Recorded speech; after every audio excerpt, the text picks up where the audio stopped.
Thank you, Madam Mayor, members of council, and any who may be joining with us virtually in this important city council meeting.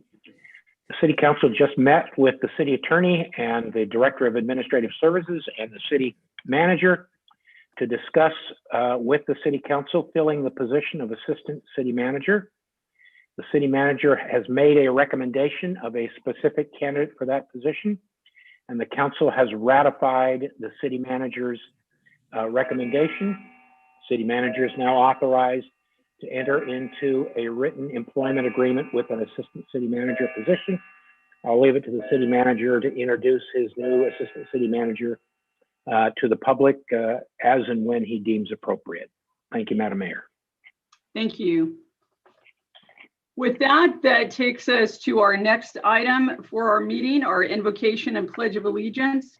Tonight, our invocation will be led by Pastor Chris Lewis of Foothill Christian Church, and our pledge of allegiance will be led by Council Member Friedendahl. With that, Pastor Lewis.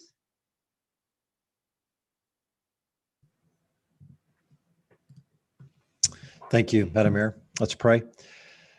Father, we come to you in Jesus' name and first want to thank you for the kindness that you've shown us this past year. We thank you that you have brought us nearly through this pandemic and helped our leaders as they've navigated these unprecedented times. We thank you that despite all the trouble in our world and neighboring communities, we have been spared from the worst. We thank you for sustaining businesses. We thank you for watching over men and women in law enforcement. We thank you for those medical professionals who sacrificed every day to watch over us and keep us safe. We thank you for teachers that did the exhausting work of teaching students under very difficult and stressful circumstances. And yet, God, we know that our community has been touched by this pandemic. And so we pray for those who have lost families, friends, and colleagues over the last year.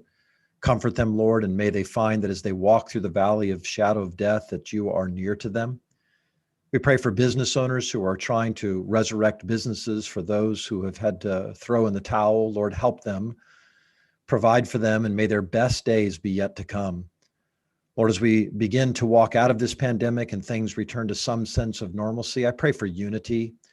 I pray that if we're going to fight, it will be for unity. I pray that you would make us citizens of peace that would seek to understand more than to be understood. I pray that neighbors of different political ideologies would be able to have honest and civil conversations that puts love of neighbor above winning an argument. And now, God, I pray for tonight. I pray for each member of this council and the city staff as they seek to care for and make decisions that will affect each of us. You said if anyone lacks wisdom, he should ask of God, and you'd give it generously and without reproach. And so, Father, give these leaders wisdom as they help us navigate these strange waters we find ourselves in. Help them this evening as they deliberate and discuss each item on the agenda. Lord, they need wisdom, and so may they look to you, and may you grant it, Lord. I pray for unity in their ranks. I pray against those things that would unnecessarily divide them. Lord, thank you for each one of them. Thank you for robust debate and dialogue, but I pray that in the end, that debate would not divide, that it would not fester and build walls between the citizenry and its leaders, between the staff and the leaders, or even between these city council people themselves. Bless them, Father, and may they sense your help even tonight as they do the good, godly work of making decisions that contribute to human flourishing in our blessed city. We love you and thank you and ask all this through your Son and by your Spirit, and it's in Jesus' name we pray. Amen. Thank you, Pastor Lewis, for those kind words. Please join me as we pledge allegiance. I pledge allegiance to the flag of the United States of America, and to the republic which stands, one nation under God, indivisible, with liberty and justice for all.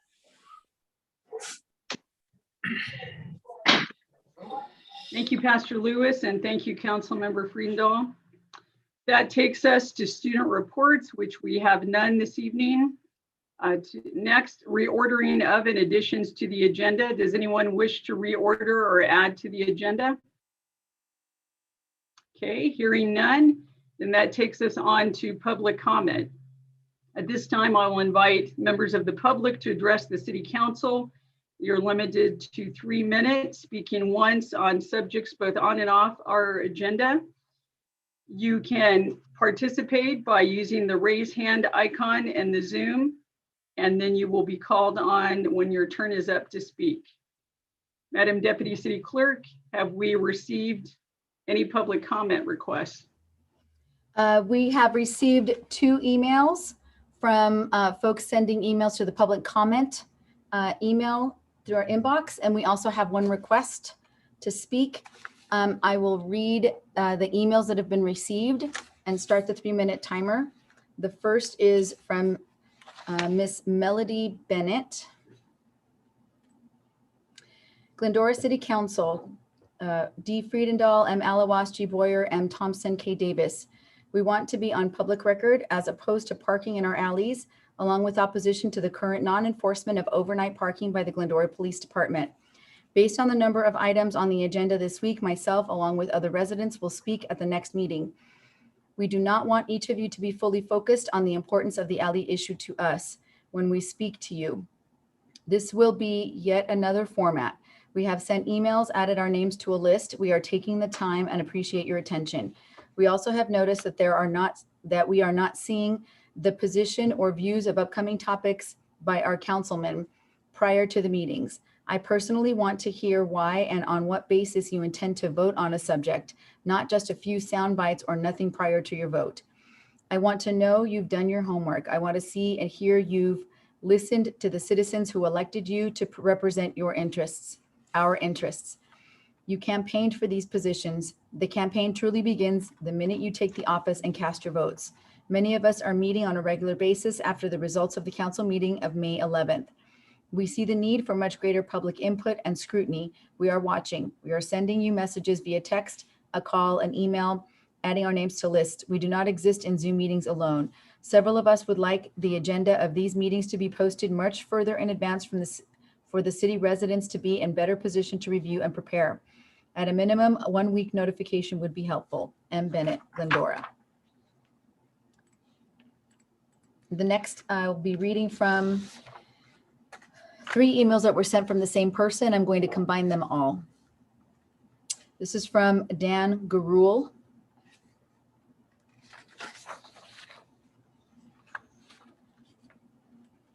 Good evening. Please ask the Glendora Police Department to update their website regarding CCW permits. The current link on their website is broken. Thank you.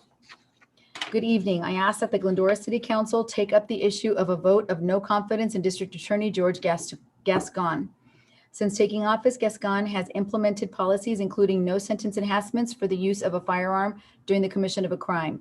This is particularly disturbing in light of the California legislature, numerous city governments, the governor, and state attorney general restricting the Second Amendment rights of law-abiding citizens of the state to possess certain firearms. If the aforementioned truly cared about protecting us from gun violence, they would advocate the full use of sentencing enhancements for gun crimes instead of violating the Second Amendment rights of law-abiding citizens of the state.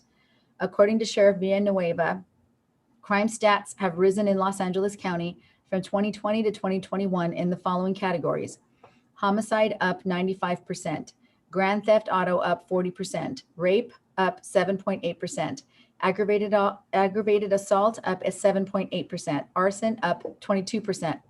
Also, thank you, Sheriff Villanueva, for processing more carry concealed weapon permits. A vote of no confidence in Gascon by the Glendora City Council is warranted. Thank you. The last one. Good evening. Thank you, Councilman Friedendahl, for addressing my concerns regarding street sweeping on Grand Avenue. Thank you, Dan Garul. Okay, and now we have one request. So, and also a quick reminder that if you would like to give public comment, please use the raise hand icon. We have Ashley Rossetti. Ashley, if you're there. Yes, hi, good evening, Mayor. You've got 3 minutes, thank you. Great, thank you so much. Good evening, Honorable Mayor, Council, staff, and members of the viewing audience. My name is Ashley Rossetti, and I am your Government Affairs Manager at Athens Services. This evening, I just wanted to share with you that next week, beginning Monday, June 14th, kicks off National Waste and Recycling Workers Week. This celebration was founded in 2011 as a way for communities across the nation to recognize and honor those men and women who work tirelessly to keep our communities safe and clean. Each and every Athens Service team member plays an important role in servicing the city of Glendora and protecting our environment. From our frontline sorters, drivers and helpers, recycling coordinators, and street sweeping fleet, we are so thankful for all of their hard work and dedication. We'd like to welcome the community, specifically in Glendora, to join us in celebrating National Waste and Recycling Workers Week in Glendora by sharing your appreciation or thanks on social media by tagging us on either Facebook or Instagram at Athens Services. We hope that you'll participate and sending your driver or anyone you see on our team, frontline workers, a little thank you and how much you appreciate them. Thank you so much.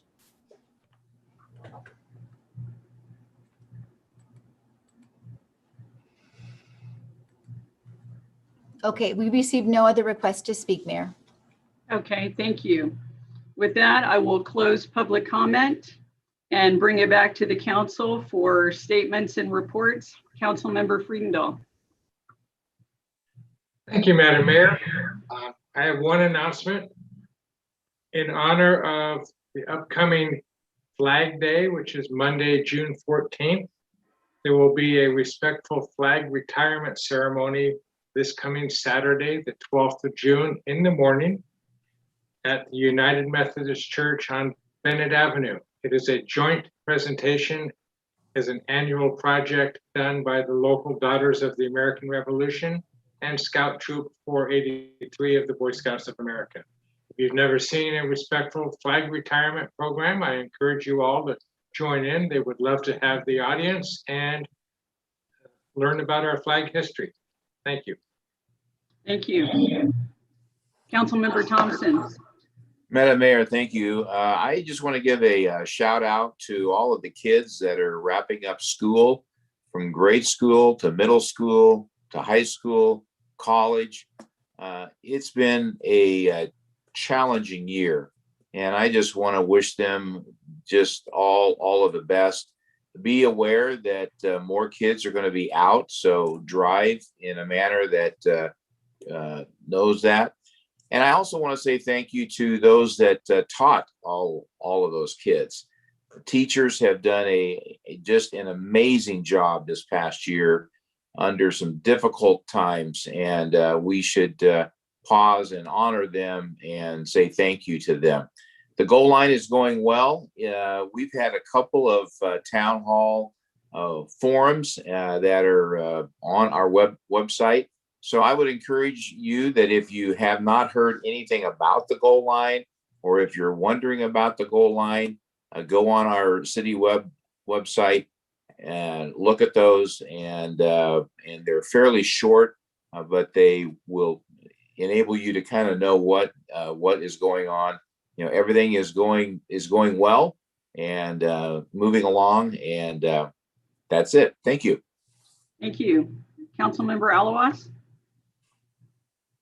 Thank you, Madam Mayor. At our last League California Cities Governance and Transparency Committee meeting, we took up several legislative positions. The one that took up the most dialogue and time was that every 4-year cycle, CalPERS evaluates its positions and evaluates a discount rate. Our committee voted overwhelmingly to give the recommendation not to lower the discount rate, which would increase everyone's pension costs basically overnight.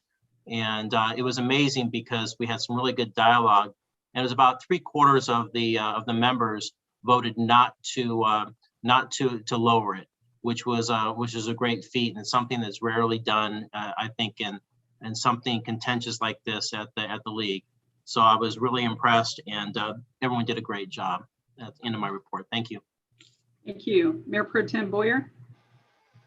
It was just a couple of reports. We had our League California Cities Housing Committee meeting, and the unfortunate thing, we only debated one issue, which was a amendment to the California Constitution that would give localities, cities, municipalities priority on housing related issues. So zoning would be reverted back to local cities like it had been in the past. Unfortunately, at the league, we were not able to get enough votes to take a position to support that amendment. But it is a very important issue that we're all dealing with, and hopefully that conversation will continue. Putting on another hat at Foothill Transit, we rolled out our new double-decker electric buses that you'll see them on the freeways starting soon, taking people to and from downtown Los Angeles. They had an opportunity to ride them. It's pretty impressive riding on the upper level of an electric bus. Sometimes you don't hear any sound whatsoever as the thing is moving, but excited to announce that. But another issue that came across us was Metro had been talking about creating a zero fare opportunity for their bus lines, which there were a lot of concerns about because losing the revenue of fares could really put a damper on public transportation service, as well as it also creates some unintended consequences for our drivers and some of our passengers. But at this point, Metro's made the decision to not move forward with that. They didn't cancel it completely. They have just made the decision to not move forward at this time. So if anybody's been reading about that, that's off the table. I wanted to ditto what Mendel said about the graduates. We had Whitcomb's graduation last night. We got Glendora High tomorrow. Charter Oak is having theirs. A lot of young people are starting their lives out in a very unusual time in our history, but we look forward to seeing what they're going to bring to our future. That's it. Thank you, Mayor. Thank you. Yes, this last week, many activities that were going on. A special thank you to the Fairmount Cemetery trustees for the open house they had on Memorial Day. Appreciated that. And also Coach Henley at the Glendora High School and Scott Schwartz, the band director. Both of them are retiring, and both of them, not only in their respective fields of coaching and music instruction, they have made a tremendous impact on the community and on the many students that they have mentored over the years. So we just give a shout out to both of them for their leadership. And also I serve on the San Gabriel Valley COG Homelessness Committee, and we continue to work on ways to bring more funds and decision-making on homelessness outreach in the San Gabriel Valley to decentralize that from Los Angeles. So we continue to look at ways to bring more programs and more funds here. And that is a segue to an individual who throughout his life worked to help meet the needs of those who were either unhoused or were facing food insecurity. Though he recently moved out of Glendora, he was a longtime resident in the area, Phil Huseman. He was the first executive director for Shepherd's Pantry, and many of us have talked with him, worked with him, had him be at council meetings, lobbying for support and partnership. And so we extend our sympathy to his family and commemorate and celebrate the work that he did throughout his life to serve others. And with that, I will invite the city manager, any report that you would like to make. Actually, if you evening, Mayor, really quick, I know several people have reached out, and including Councilman Thompson, about Route 66 in Elwood. The city is working with the county who controls that intersection, excuse me, to extend the lights as long as possible, which is 30 seconds. Starting tomorrow, they're looking at actually placing some temporary no parking signage along the west-hand side of Elwood to allow for more cars to make a right-hand turn to hopefully alleviate some of the north-south traffic. As we go through this process with the Gold Line, we'll continue to find a more permanent solution and hopefully offset some of the traffic that exists because of the closure at Lorraine. Really quick, wanted to mention that on June 29th at 5 p.m., we'll be holding a community meeting for those individuals who live on the alley. About 900 homes will be both hand delivering and sending a letter to, letting them know about the hour-and-a-half meeting. Wanted to mention one other item that was mentioned in public comment. The city, through its strategic plan, does have a goal of publishing items a week early, and that is this fiscal year that we're about to enter into. That's a goal that we'll begin to tackle. And also just heard from the chief that LA County CCW link has changed. That updated link has been sent to Greg, who will update the website accordingly. And just as been said a couple times, just wanted to send my appreciation, both of my children at Cullen Elementary School. A big thank you to Miss Olson and Miss Cliff for my son and daughter, who have done a remarkable job in the most interesting of years. No matter how crazy the rules were or what we had to deal with, their commitment to providing an incredible education to both of my kids was unwavering. And for that, my wife and I are incredibly appreciative. Thank you, Mayor. Thank you. Mr. City Attorney, do you have any report? Thank you, Madam Mayor. I've got 3 things to report on. We just got notice that the public hearing process for the new MS4 permit is about to begin. This permit will be of vital interest to all of our firm's Los Angeles County clients. We're going to be monitoring those public hearings very carefully, as I'm sure your staff will be as well. I want to just, in no way am I seeking to defend the Los Angeles County District Attorney, but one of our earlier comments talked about whether the Gascon policy on prohibiting enhancing of penalties has been prevented by his special directives.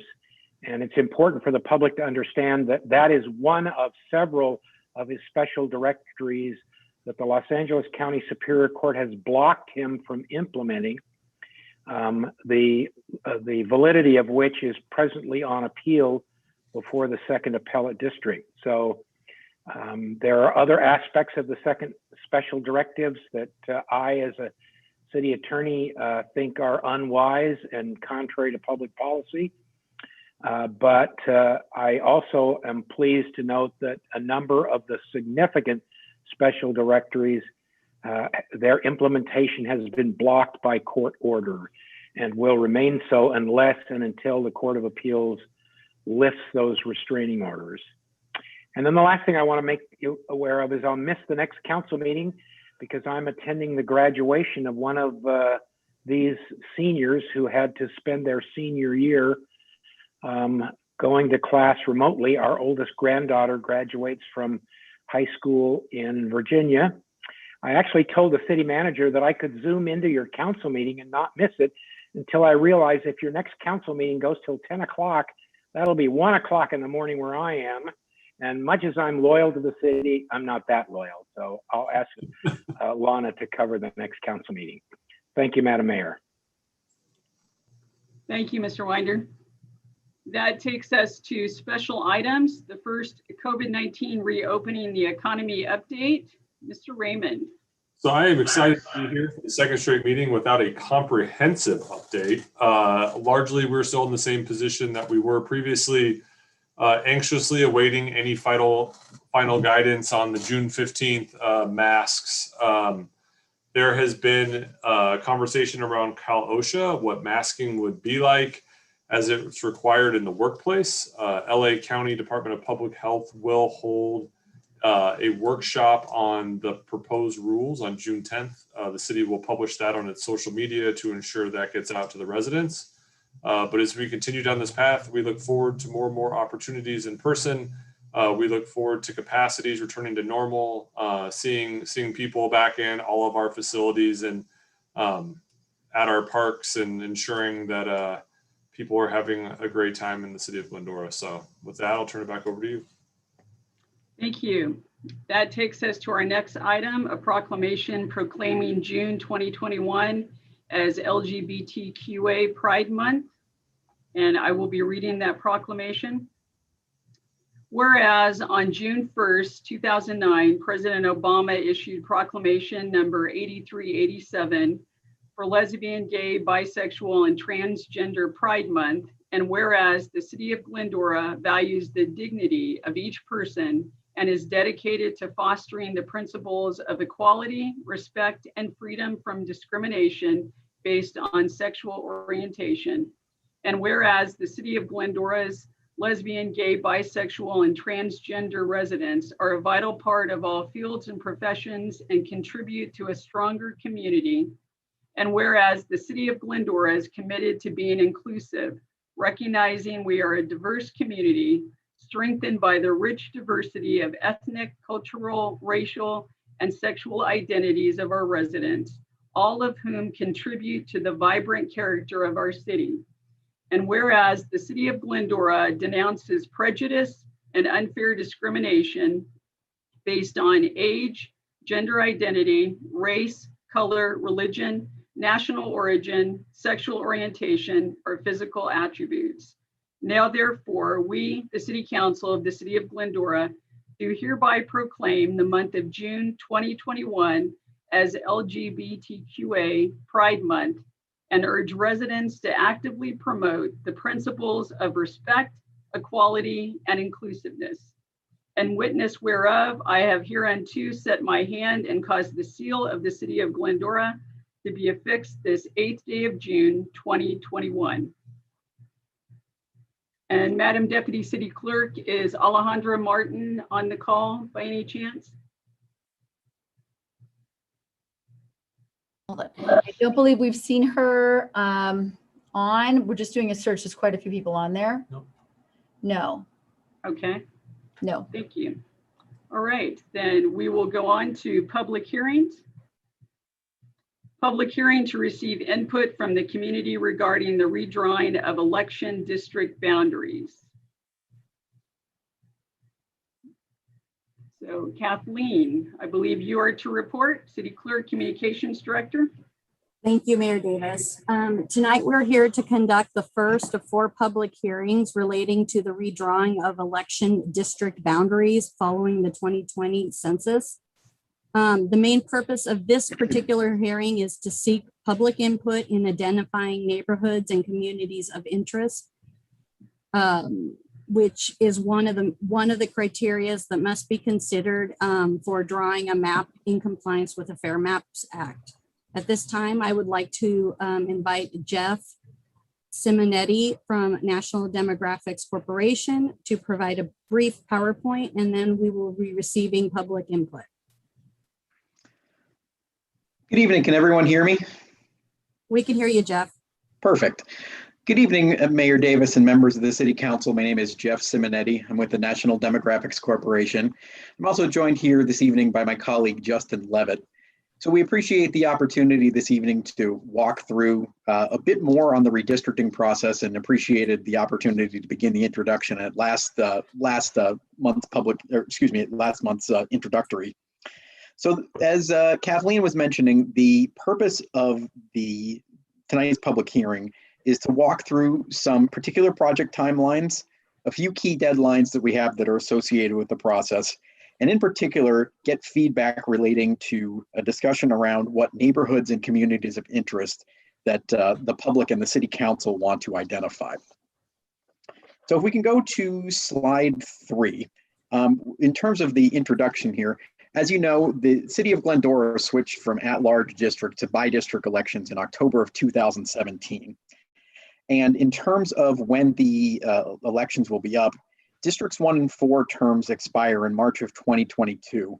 And I have an asterisk there because, as we mentioned in the last council meeting, we're pending changes due to the delay of the census data. And there was that Senate Bill 590 that may adjust the timing on that. Districts 2, 3, and 5, their terms will expire in March of 2024. So the process here, if we can go on to the next slide, there are 5 major steps here in terms of what we'll do to make the redistricting process happen. We're right now in the first stage here on the initial pre-draft hearings. So these are the hearings that will be held prior to the release of the draft maps. And the focus here is on education regarding the process, as well as to get input from the city and the public to identify neighborhoods and communities of interest. Then once we get the data out, we will be able to put an online mapping tool that we're discussing, and the public will be able to put together draft maps for inclusion in the hearing and packets for the next presentation. We will release those draft maps, and those will be posted to the project website. There will be 2 hearings on those draft maps, and we will at that point be able to discuss and revise those maps and discuss the election sequence. And then at the final public hearing, the map will be adopted via ordinance. So there are 3 main, if we can go to the next slide, there are 3 main what I call buckets in terms of what we redistricting goals for moving the process forward. The first is the federal laws relating to the Federal Voting Rights Act, where the principles here really are of making sure that there are relatively equal population per district and that there's no racial gerrymandering. The second bucket, and this is part of what we'll be discussing this evening, is criteria for the cities. And this is specifically pertains to the California Voting Rights Act. And there are 6 main criteria here that I list. First and foremost is complying with the Federal Voting Rights Act and the federal requirements. Second, the districts have to be geographically contiguous. Third, and this is what we'll be discussing particularly tonight, there are undivided neighborhoods and what we call communities of interest, and we'll get into more specifics of what those are in a moment. Next, they have to have easily identifiable boundaries. They have to be compact, meaning that you can't go and take a certain population that is further away and essentially skipping over other parts of the population that are closer to the district. And you cannot discriminate or favor a particular political party. Then the third bucket is sort of the other traditional redistricting principles, meaning we respect the voters' choices for continuity in office. We look at potential future population growth. We want to minimize the voters that are shifted to different election years, and then also preserve the core of existing current districts. So if we go to the next slide, we've prepared here a quick overview of what the demographic summary of the existing districts are. Now, this data here is using official 2020 demographic data from the American Communities Survey, and we've adjusted that to make estimated total population figures. Now, this is data that has been released so far. The census data releases the American Communities Survey data prior to the release of the full set of data. So this is the data that we have now, and no other data will be released until the full data set comes out in what we mentioned. We're assuming that it's going to be coming out in October. If we go to the next slide, this gives you a demographic data and looking over at the Latino citizen voting age population that's within the city. And one thing to note on this map here, the lines that are on this map don't exactly correlate to the current districts. And the reason why is that in the new census data, and for us to be able to present this, the census blocks have changed. So we've done to the closest extent possible to show where the existing boundaries are, but this is the new data that shows the Latino citizen voting age population. So to get into the crux of the discussion this evening, I want to go through the next 3 slides and then we'll stop to have our public discussion. If we can go to the next slide, we want to talk first about what we consider neighborhoods. And we have 2 main questions here to talk about. So what is your neighborhood and what are its geographic boundaries? So there are a couple of examples of physical features that may be defining a neighborhood boundary. So things like natural neighborhood dividing lines. So highways, major roads, hills, rivers, canals, other types of natural boundaries. Are there areas around parks or schools or other neighborhood landmarks like a downtown or a particular area? If we go to the next slide, communities of interest take that sort of idea and say, what defines your community? It's a geographic area plus a shared issue or characteristic. So are there shared social or economic interests? Are there areas that are impacted by city policies? And what we're trying to get here is for you to tell your community's story. And the second question related to this is, would this community benefit from being included within a single district for its purpose of effective or fair representation, or would it benefit from having multiple representatives?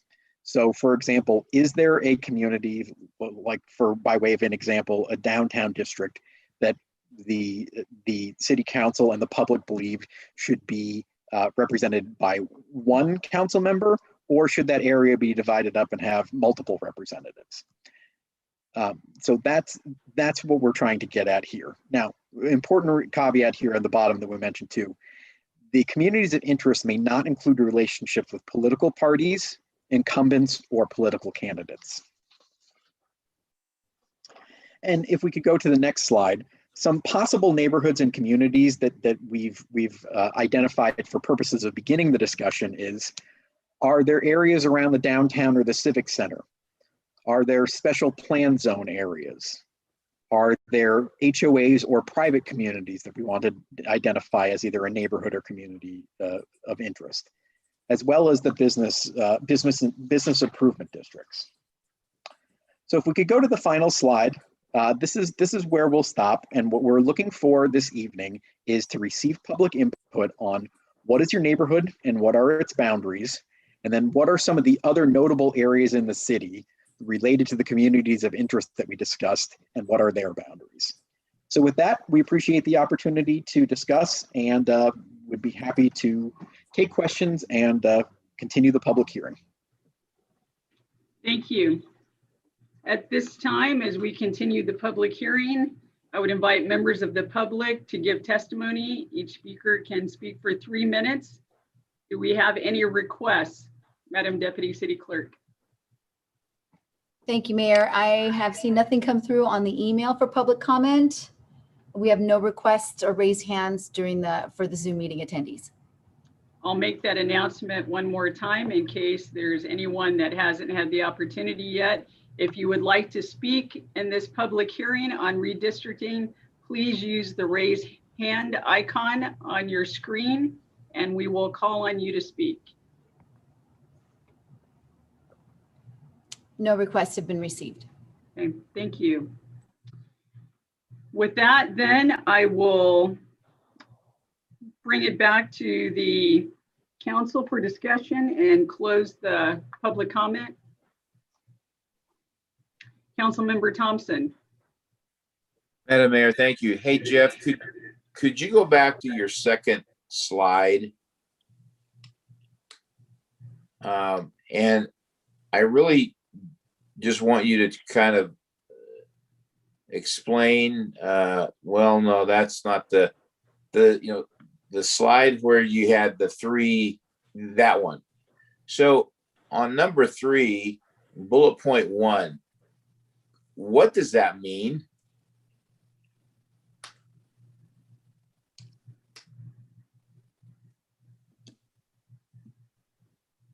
Jeff, are you there?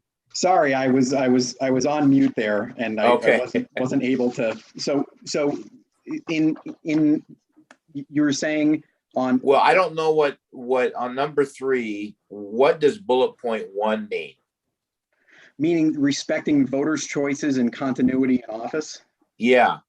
So this pertains to election sequencing, and so if there has been certain we have a certain order, as you know, of the districts as to who which district is scheduled for a specific point. That's what we're trying to minimize, is the change in that. Okay. So Mendel, just Yes. to clarify a little bit. So Yeah. the last election, voters in your district, David's and Gary's got to vote. Right. Basically, when we want to try and avoid having somebody who's expecting to vote in the 2022 election get pushed into one of your districts and then not get to vote.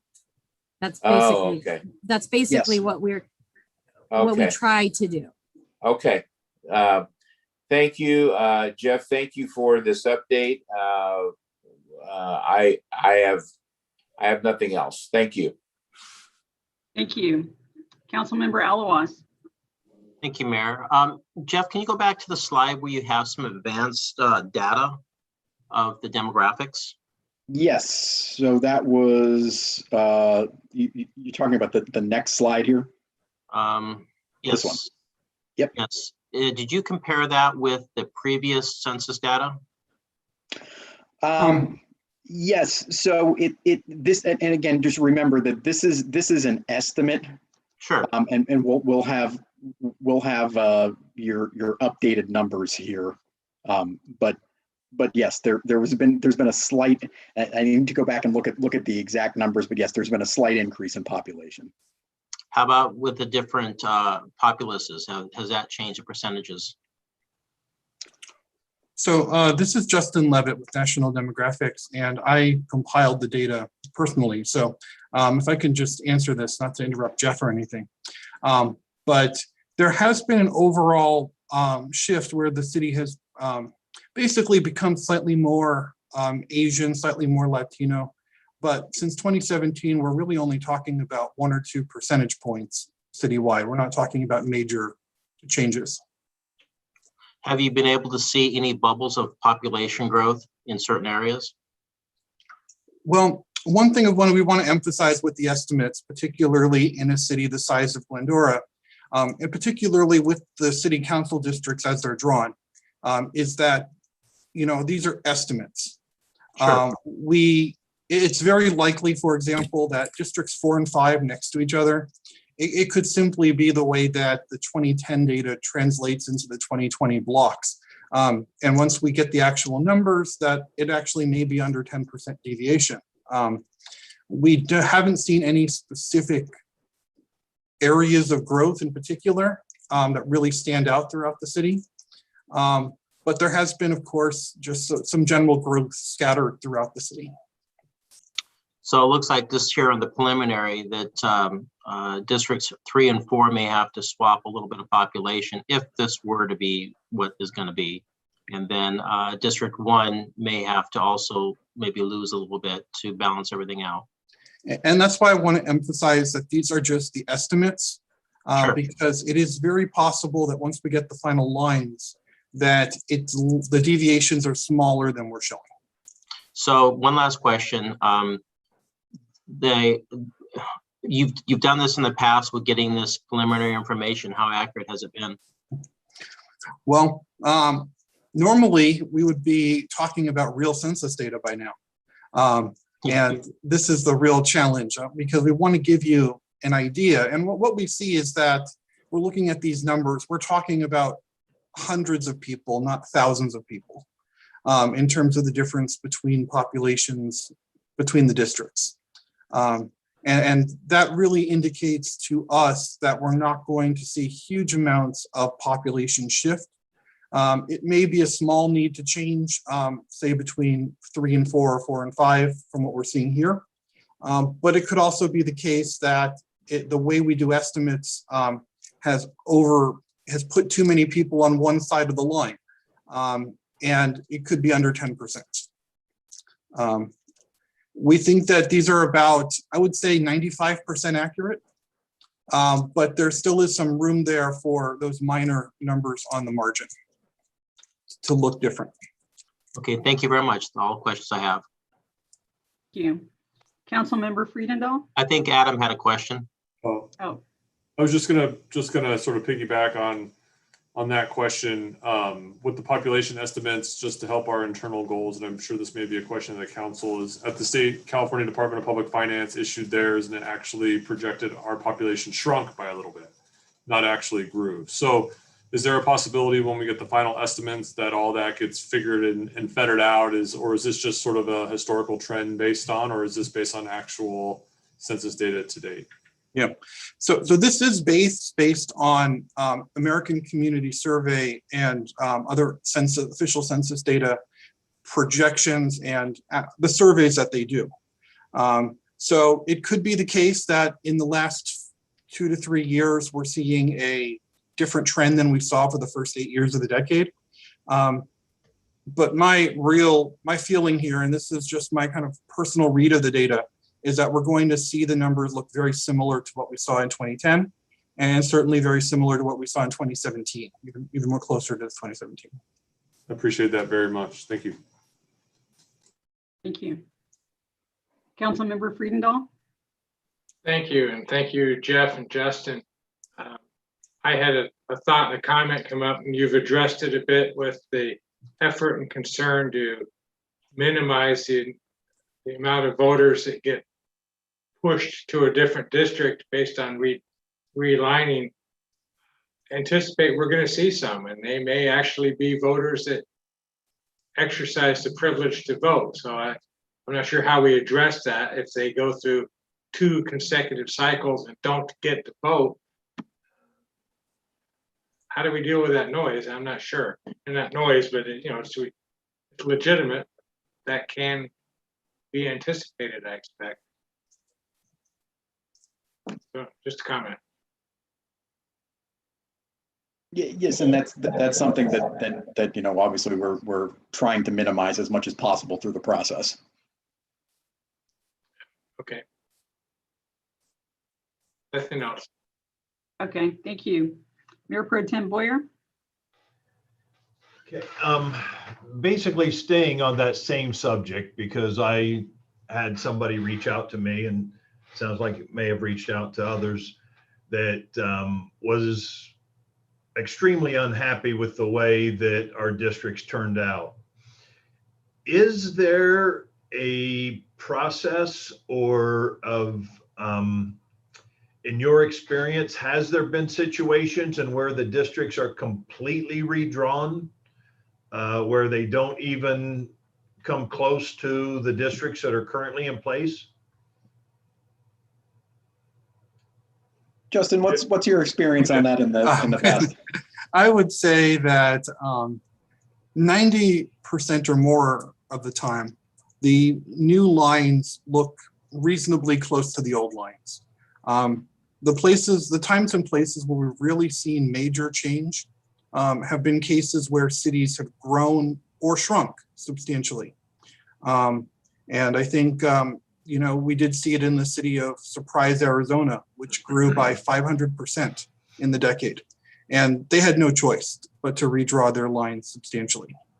But one thing we want to talk about as we go through the process is what kinds of communities of interest and neighborhoods have maybe even developed under the current district map, so that the constituents of District 5 feel a common bond around the district that they're in. And I think that's, I can't say for 100% certain, because obviously the council has the opportunity here to make changes if they want, if you want. But most of the time what we see is that there are communities that start to develop around the districts that you have. Okay, so in your experience, the only time that really happens is if there's a major change in demographics within a community. If there's a real need, maybe it's a voting rights concern, maybe it's a population shift, but if it's, if we're looking at very similar demographics to 10 years ago, it would be unlikely, because those communities that we talked about are not going to change overnight.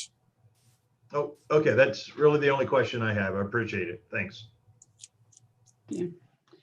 Well, thank you, Justin, Jeff, and Kathleen, for this information. And as we continue forward, hopefully we'll get some other input from the residents as well, as we wait for that very vital information, the 2020 census, to give you those final numbers.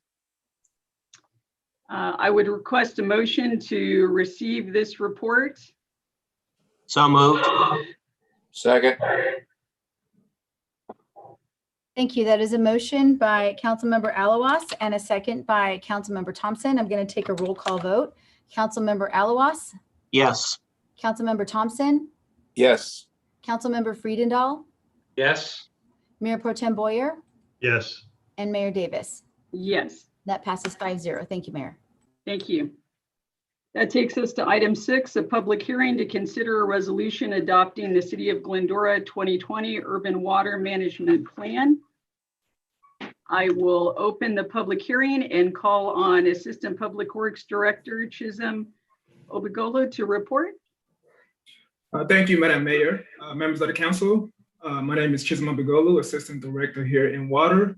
And with me today is Stan Chen with our consulting team at Stetson Engineers. And today we'll be providing an overview of Glendora's 2020 Urban Water Management Plan, as well as the associated water shortage contingency plan.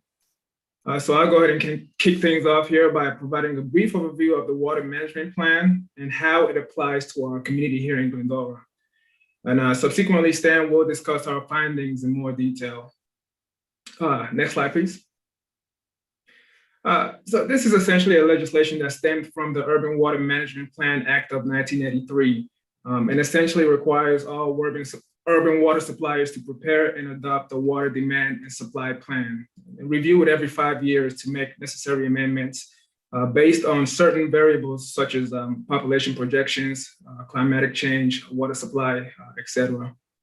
And by definition, an urban water supplier is any entity providing water to more than 3,000 customers or supplying more than 3,000 acre-feet of water per year. And of course, Glendora would fall well within that category as we provide more than 10,800 acre-feet of water annually to approximately 13,500 customers or 52,000 individuals. Next slide, please. And really the primary objective for the Urban Water Management Plan as it pertains to our community here in Glendora is to ensure that we have adequate water supplies that really can sustain our current and future water demands. And a big part of that is really diversifying our water supply source through the development of strategic partnerships with our adjacent municipalities and water communities, as well as our regional water supplier.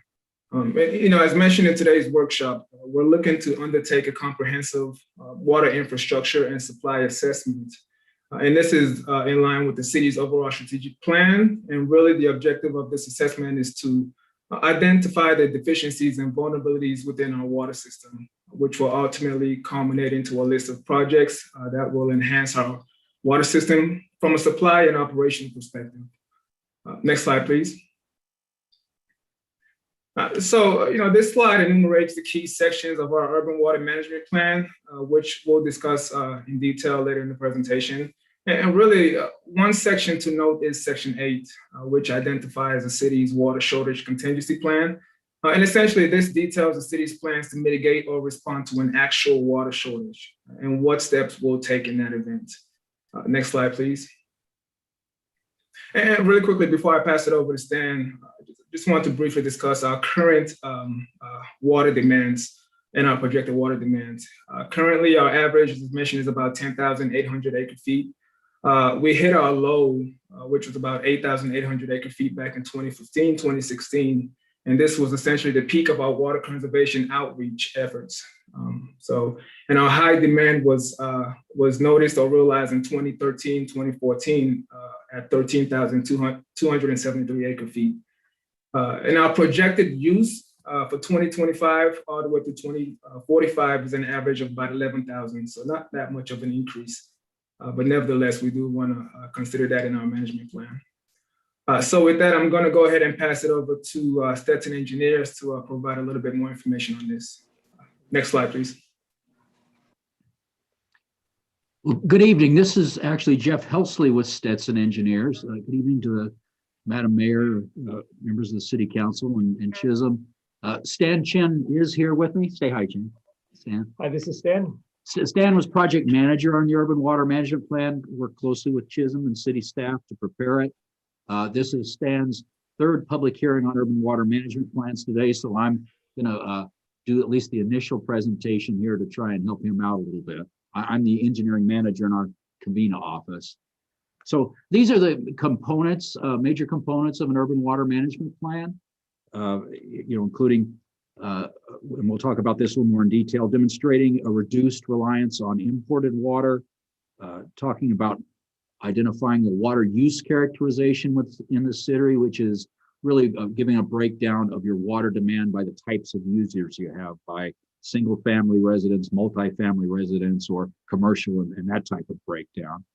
It also characterizes water supply for the city, gives a description of your different water supply sources, and then a water supply service reliability and drought risk assessment are discussed to talk about how your supplies can meet your demands under different conditions. Another major component of the urban water management plan is showing how the city has performed against some mandatory water conservation targets that was set by Senate Bill X7-7. And also there's a water shortage contingency plan discussed, and demand management measures are discussed. The city's water conservation activity are discussed within the urban water management plan. The next slide looks at the demonstrated reduced imported water reliance. This is a requirement of the Delta plan, that is the plan for moving water from Northern California to Southern California. Has a requirement that water purveyors look at how they have reduced their demand on the Delta as they're looking at trying to actually make improvements such as the tunnel project. And there they want to see that everybody's doing their best to use other sources and conserve water. And the way that the urban water management plan does that analysis to look at reduced reliance is to look at the water demand, and we look at it in the GPCD that's shown there is the gallons per capita day. That's the average gallons per person per day over a year in a baseline year, which in this case is 2010. So we're going to do our comparison to water demands in 2010. And we compared that to the GPCD in subsequent years, from the projected going in the future from 2020 to 2045. And the urban water management plan also goes back and looks at 2015 and does a comparison there.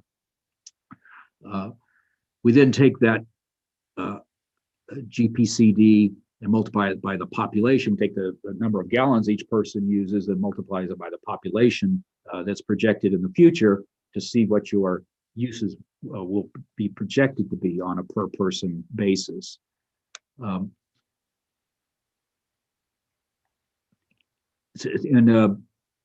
These numbers can be reduced, because that's what they want to see, through water conservation efforts, through use of recycled water.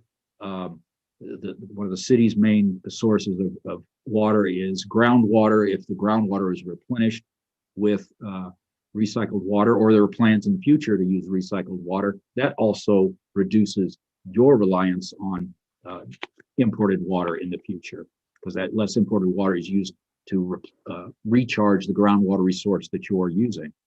So if we go to the next slide, we can see some of the results of that. I think they skipped the slide. Oh, sorry. We were just talking about the slide. Sorry, we need to go back. No, this is good. Next slide, please. Oh, thank you, Stan. We had this slide wasn't displayed, but Jeff was just talking about the slide. I didn't advance enough. Sorry, this is the one I just talked about, explaining the GPCD and the years that we've done the projections, and then we can go to the actual projections. So the baseline, your historic use that we're asked to look at was 2010, and the average usage per person in 2010 was 216 gallons per person per day. In 2015, which isn't on the slide, that was down to 210 gallons per person per day. And in 2020, last year, it was down even further to 194 gallons per person per day. So in projecting out to 2045, the 194 you see there, that's a 1 year number. It's been up and it's been down. We look back over the last 5 or 10 years and said, let's not use the lowest number when we're projecting forward, because there may be some rebound based on if it's a drier year, there may be a little more water usage. So we used one of the numbers from basically an average from the last 5 years. and then projected that going forward with population projection. And we come up with a usage at 2045 of 215 gallons per person per capita day. If we could go to the next slide, we've actually got a summary of that usage back there later on, or a summary slide about a conclusion on that we'll come back to. But some of the key findings in the urban water management plan are looking at the water supply sources in the cities. Include imported water from Metropolitan Water District through Three Valleys Municipal Water District, water that comes through Covina Irrigating Company, groundwater from the main San Gabriel Basin. The urban water management plan describes each of those sources, talks about how they're managed and the reliability, degree of reliability each one of them has. And really the conclusion of the urban water management plan is that the city has the flexibility to manage these different supply sources under drought conditions, depending on how severely the different water supply sources are impacted. You can manage and use the ones that are less impacted to meet your demands in the future. Go to the next slide. A water service reliability and drought risk assessment are performed in the urban water management plan. This slide talks about that beginning in July of 2021, there are annual reports that are going to have to be prepared that look at what are your current supplies. You look at each year as you're going through the year. What are your supplies? What have your demands been? Projecting through the end of the year where you think you're going to be at. So it's meant to be a trigger for if you do see a shortage coming up in real time. That is, we're partway through the year and we have a shortage. These annual reports are going to be prompt people to start putting maybe their contingency plans into place. But one of the ways we do the service reliability analysis is to look at demands and supplies under different hydrologic conditions. We look at a normal year, look at a single dry year. The urban water management plan looks at demand and supply over a 5-year drought period, which is a change in these the urban water management plan for this year. And in addition to looking at how well those supplies meet those demands, there's sort of a worst case review that the urban water management plan does. That is, what if we have 5 dry years in a row starting next year? And we're actually off to a good start this year, but we look at what have your historic supplies been in the most recent 5-year drought? What have your real supplies been available to you in a recent 5-year drought? And look at your population over the next 5 years and say, could you meet those demands with that?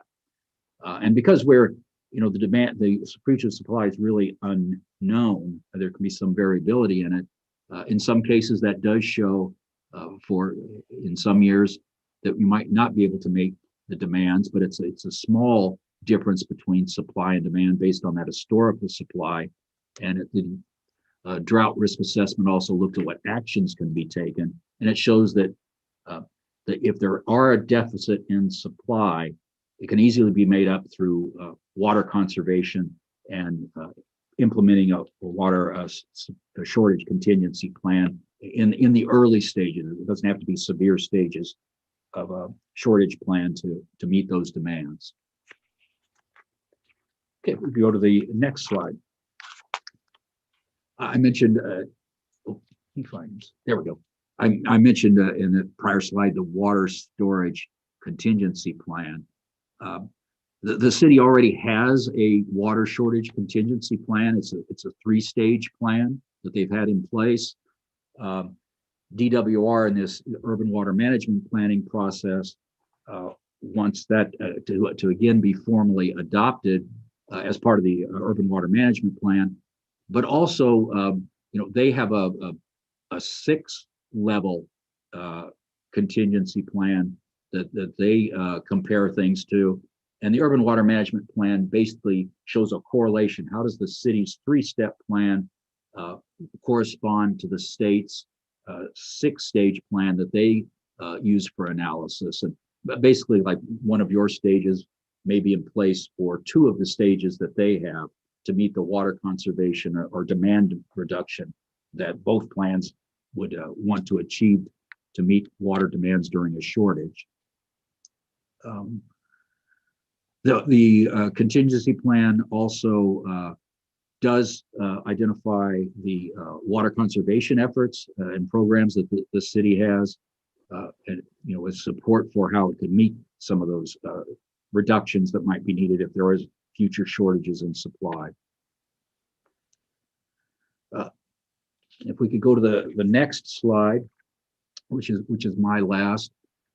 I'd mentioned, these gallons per capita day numbers. I'd mentioned back during the components of an urban water management plan that one of the things that the plan has to do is examine whether the city met the objectives, the water conservation objectives of Senate Bill X7-7. And this is a summary of how the city has done. And I'd call your attention to the column third from the right says your 2020 gallons per capita day was 194. The methodology that Senate Bill X7-7 set out for figuring out what your target should be for 2020. The methodology said that your target was 218 gallons per capita day, and therefore your 2020 use was under your target. So the city has complied with the requirements of SB X7-7 and actually has for a few years. And that's the conclusion of our overview of the information in the Urban Water Management Plan. We're glad to answer any questions. Thank you. Is that the end of the report? Anything else that you wanted to add, Chisholm? Yes, if you can go to the next slide. Okay. Thank you. And thank you, Jeff. So really this outlines our recommendation. Option 1 is to adopt the City of Glendora 2020 Urban Water Management Plan and provide any additional direction if necessary. And that concludes our presentation, and we'll be happy to take any questions at this time. Okay, thank you. At this time, I will invite members of the public to give any testimony. Each speaker will have 3 minutes. Madam Deputy City Clerk, have we received any emails? And is there anyone who is using their raise hand icon? No requests via the inbox have been received, and no requests via Zoom meeting have been received to give public comment or testimony, sorry. Well, seeing none, then I will close the public hearing and bring it back to the council for comments and questions. Councilmember Friedendahl. Yeah, thank you, Chisholm, and gentlemen on the report. Very interesting. I actually read a lot of this. What a fascinating learn about water. Everybody, we're in a drought. Turn off that faucet, I think. As we get into this and we start looking at water infrastructure and start looking at our plans for the future, the double-edged sword, where we need to sell water to generate revenues because we're an enterprise fund in that neighborhood, but we need to conserve water. So if we do too good a job conserving, we don't make the revenue, here comes some rate reviews. So, it's a lose-lose on that part, but we do need to realize that we're in a drought, and this program is a tremendous direction on guiding us through it. So as we citizens use our water wisely, and thank you all for getting this plan in shape so that we are in compliance, but also know how to do it. Thank you. Thank you. Mayor Pro Tem Boyer. Yeah, I had a couple of questions about it, and I apologize, I didn't read the whole 200 and some pages, but one thing that I didn't see addressed in here is the subject of stormwater sort of seemed to just be glossed over. And does that in any way come into play with this plan, especially with the issuance of a new MS4 permit coming up? Did you want to take that, Jeff? Yeah, I can certainly take that. The The plan does have a very large section on the main San Gabriel groundwater basin, which is one of your big sources of supply. And within that portion of the document, there is some discussion of stormwater because stormwater capture and recharge certainly fits very large into the sustainability of the supply of groundwater in the main San Gabriel basin and the city's groundwater supply. Not to go too much into the overview of it, but the County Department of Public Works Flood Control District has some large operations along the San Gabriel River and up in the San Gabriel Canyon, where the city has wells there at the mouth of the canyon that capture stormwater supplies. They have ongoing efforts to improve those projects that capture stormwater supply, and of course, there was reference to the MS4 permits. The responsibility for capturing some of the lower flow storms have forgive the pun, flowed down to the cities under the MS4, and those are being implemented. And those are all part of what captures stormwater, replenishes our groundwater, reduces the amount of imported water we need to buy to replenish the groundwater supply, because that is one of the activities that's done to manage the basin is when needed, imported water is put into the groundwater basin. But the MS4, along with the county public works operations, reduce that amount of imported water and increase the reliability of our supply. So it's not a big section in the report, but it is mentioned in there. Yeah, I guess my question is, because we're involved in a couple of different projects in order to be in compliance, and I'm wondering if that should be part of the plan, if that should be mentioned in the plan, or is this just not the place to have that? That's my only question. The plan is built on other documents and policies, and the management of the basin incorporates those projects, and that amount of capture. So it's not directly there, but it is captured in the documents on which it's based. Okay, I appreciate it. And then the next question I had, we had a couple pieces of legislation passed last year that gave us some new guidance on limiting indoor water use to 55 gallons per person, which is going to be reduced down to 50 within the legislation. And I know there's new legislation coming out even to reduce that lower with a target of 40 gallons per person.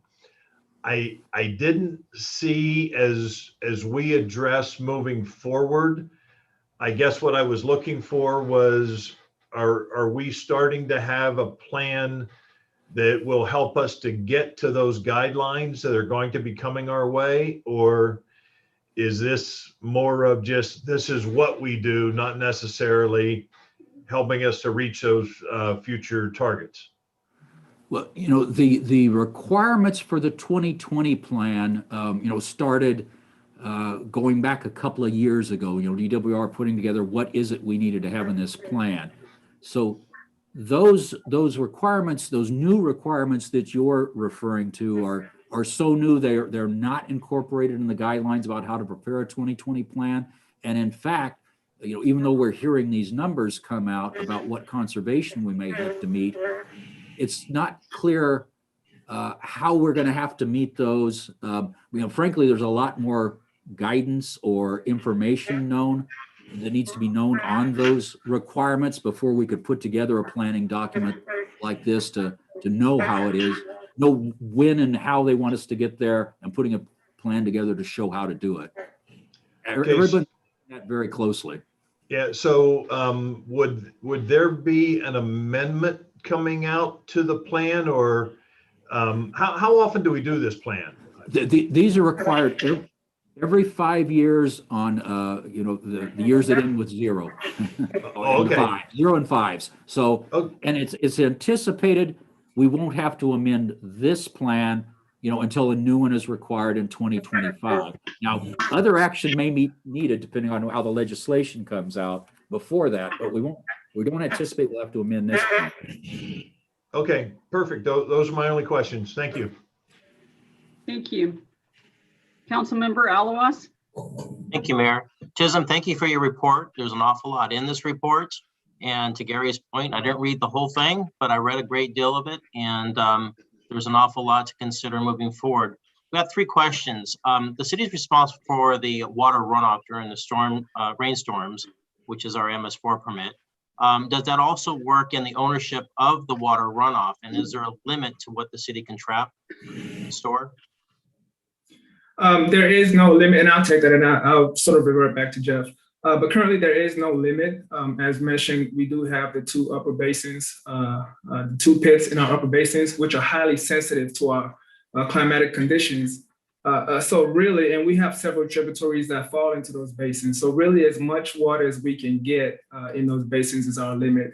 And then we sort of augment that with what the county releases. So as far as the actual natural rainfall water, there is no limit. It's really the capacity of what we can store in those pits. And do you happen to know statistically, what's the percolation rate of stormwater into our aquifers when it rains? How long does it take to get to the aquifer? I know it depends on how low it is, but roughly how long does it take? You know, I do not have that information right at the top of my head. Dale, do you happen to know that information? Currently, I do not. We're working on gathering that. There was a former report done by Stetson Engineering, which we'll be reviewing shortly. That was done a few years ago. As Chisholm said, one of the things that I was able to do was take Councilman out on a tour, and I'm going to be offering that for all of you, and that will give you a sense of what's all entailed when we look at that. And we ourselves are having to relook at that too, so that maybe we can get a better head of the curve when these drier years come in, or even the wetter years. But I definitely will make it a point to get that back to Chisholm, and we can get that back to you as soon as we get that worked out.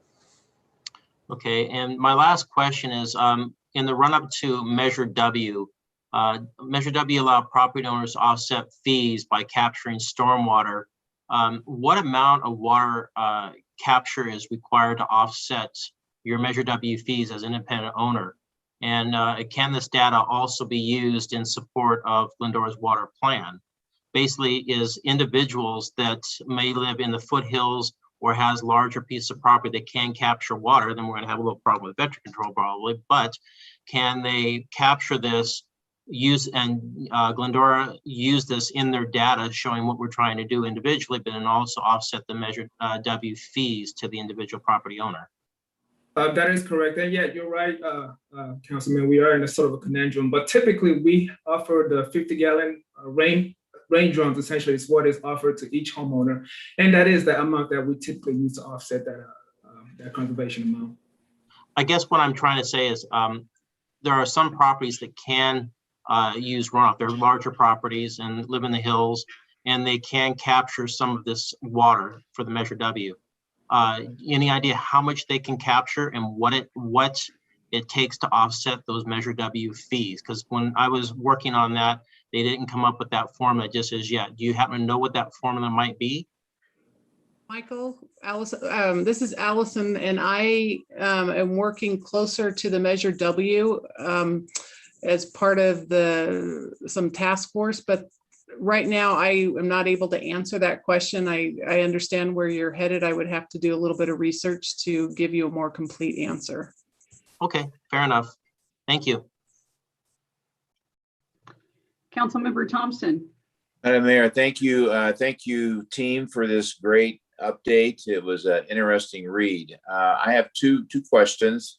One, was our water board able to read this? And did they offer any opinion on what they saw? So to answer your question, Councilman Thompson, we typically, our water commission, they just preview to our water budgets and not necessarily our water, urban water management plan. So no, we have not presented this to them in a commission meeting. Okay. You know, I think it'd be good too, because there's some pretty, I mean, as you know, there's some pretty gifted folks on that group, and I, for one, would be, interested to kind of hear what they say. Second question, as I know staff knows, and I'm sure that everybody knows that cities are being told to expand their ability to build homes. So was that incorporated in this report? Because I see a couple things, or at least one thing. We're being told to use less but build more. So how is that gap going to be filled? And I didn't see what I was looking for, but maybe I just missed it. Jeff, do you know if that was addressed in the urban water management plan? As far as I do know, to answer your question, Professor Councilman Thompson, we do have a, as part of the water assessment that we're going to be undertaking, we are going to look at our projection in terms of both population, comprehensive perspective in terms of both population as well as water demand. And that is something we certainly want to consider as part of that, that part of that assessment at a future date. However, I don't know if that was addressed in this urban management water plan. Then I'll revert back to Jeff on that. Yeah, certainly. There are a number of things that are being talked about as far as requiring more housing. But some of the things that are talked about or maybe are more recent might not be in the plan. But what is in the plan is the state does require that land planners, cities incorporate in a certain amount of housing that's delegated to them under a state law, and that is done by SCAG, the Southern California Association of Governments, right? They tell each cities, based on that state law, here's how much housing you need to incorporate, and then the cities incorporate that into their general plans, and then of course it's the city's control about what actually gets built under your general plan. And the way the urban water management plan uses population projections from the Southern California Association of Governments. So they've included, those housing requirements that they turn around and let you know about. They've included that into their population demands. So that the increased demands from that are included in the urban water management plan in that method.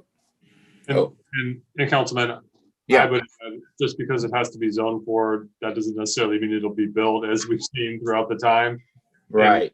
And through the housing element, cities across the state are basically being asked to zone for more houses than exist in all of Orange County.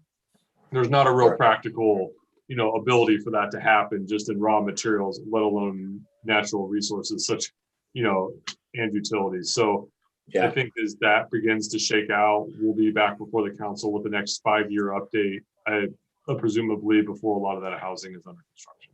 Yeah. Well, as we all know, we're often asked by public, well, where's the water going to come from when all these homes are built? And I guess I was just wanting for all of us to have some sort of a hook to hang our answer on. So I appreciate what has just been said. So that's it. Thank you. Thank you. And thank you, Chisholm, and thank you, gentlemen from Stetson Engineering, for all of that information. The whole water issue has been a complicated one. I know, having lived through all of the challenges and restrictions we put into place during the drought and going forward, and those challenges that are yet before us, appreciate all that went into presenting this report. If there are no further questions, then I would invite a motion. I heard a chorus, couldn't tell where it was coming from. So moved. Michael. Thank you. And who was the second? I'll second. Thank you. That was a motion by Councilmember Alawas, a second by Councilmember Friedendahl. I'll take a roll call vote. Councilmember Alawas? Yes. Councilmember Thompson? Yes. Councilmember Friedendahl? Yes. Mayor Pro Tem Boyer? Yes. And Mayor Davis? Yes. And that passes 5-0. Thank you, Mayor. Thank you again for that report. And that takes us on to item number 7, a public hearing to consider a resolution adopting the annual assessment levy for streetlight maintenance District 1 for fiscal year 2021-2022 and approving the engineer's report. I'll open the public hearing and invite Park Supervisor Miller to report.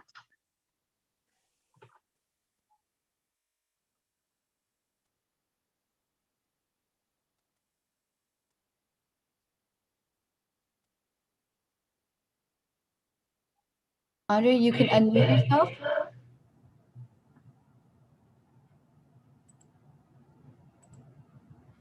She may be having some issues. I apologize. There you go. Okay, here we go. Good evening, Madam Mayor and City Council. I'm here tonight to complete the two-part reporting process regarding the annual levy and collection of special assessments for the city's streetlight maintenance district. This tax provides a funding source for the continued operation and maintenance of the streetlight improvements within the various zones of benefit for the upcoming fiscal year 21-22. In the initial process on May 11th, staff presented 3 resolutions that were adopted. The first being to initiate the proceedings for the annual assessment. The second, giving notice of intent to have the public hearing. And the third, approving the preliminary engineer's report. Next slide, please. Next slide. Thank you. Okay, this is a snapshot of the calculations for the benefit zone A and benefit zone B, excuse me. As you can see, there are minimal increases to the units. Next slide, please. And this is an overall snapshot of the annual cost for the improvements through the district. We have the general fund and our total being $685,053. Next slide. This slide just shows the blue areas, which are the street lighted districts. And there are approximately 9,565 properties within the district. Next slide. So tonight our recommendation is to conduct a public hearing, accept evidence and testimony, and in the absence of any testimony to the contrary, to consider the following. The first, to approve the assessment levy, and the second, to approve the engineer's report. That concludes my report. I'd be happy to answer any questions. Thank you, Andrea. That takes us to public comment. At this time, I would invite the public to give testimony on this item. If you wish to speak, please use the raise hand icon. Madam Deputy City Clerk, have we received any requests in writing or any raised hands? No requests via the email and no requests during the Zoom meeting for public comment. Okay, then I will close the public hearing and bring it back to council for discussion or comments. Mayor Pro Tem Boyer. No questions or comments. Thanks. Councilmember Thompson. Nothing to add, and I support both of these things. Thank you. Councilmember Alawas. No questions or comments. Thank you. Councilmember Friedendahl. No questions. Thank you. Okay, then hearing none, then I invite a motion. So moved. Second.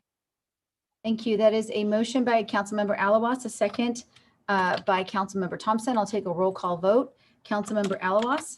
Yes. Councilmember Thompson? Yes. Councilmember Friedendahl? Yes. Mayor Pro Tem Boyer? Yes. And Mayor Davis? Yes. And that passes 5-0. Thank you, Mayor. Thank you. That takes us to item 8, a public hearing to consider a resolution adopting the annual assessment levy for Landscape Maintenance District Number 1 for fiscal year 2021-2022 and approving the engineer's report. I open the public hearing and once again invite Ms. Miller to report. Thank you again. Good evening to Mayor and City Council.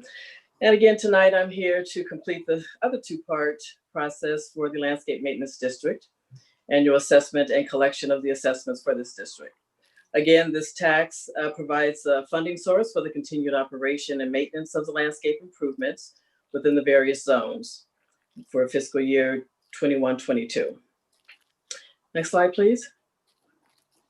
Again, as on May 11th, we brought to you 3 resolutions that were adopted. The first initiating the proceedings, the second giving notice of intent to have the public hearing, and the third approving the preliminary engineer's report. Next slide, please. This is a snapshot of the final budget numbers for fiscal year 21-22 with a more detailed explanation in the engineer's report. This slide includes the annual costs per parcel within that particular zone. This year's CPI rate increase was 2.19%, and that's per parcel. Next slide. This slide just is a city boundary, and it shows the current assessment sites within the circles. And next slide.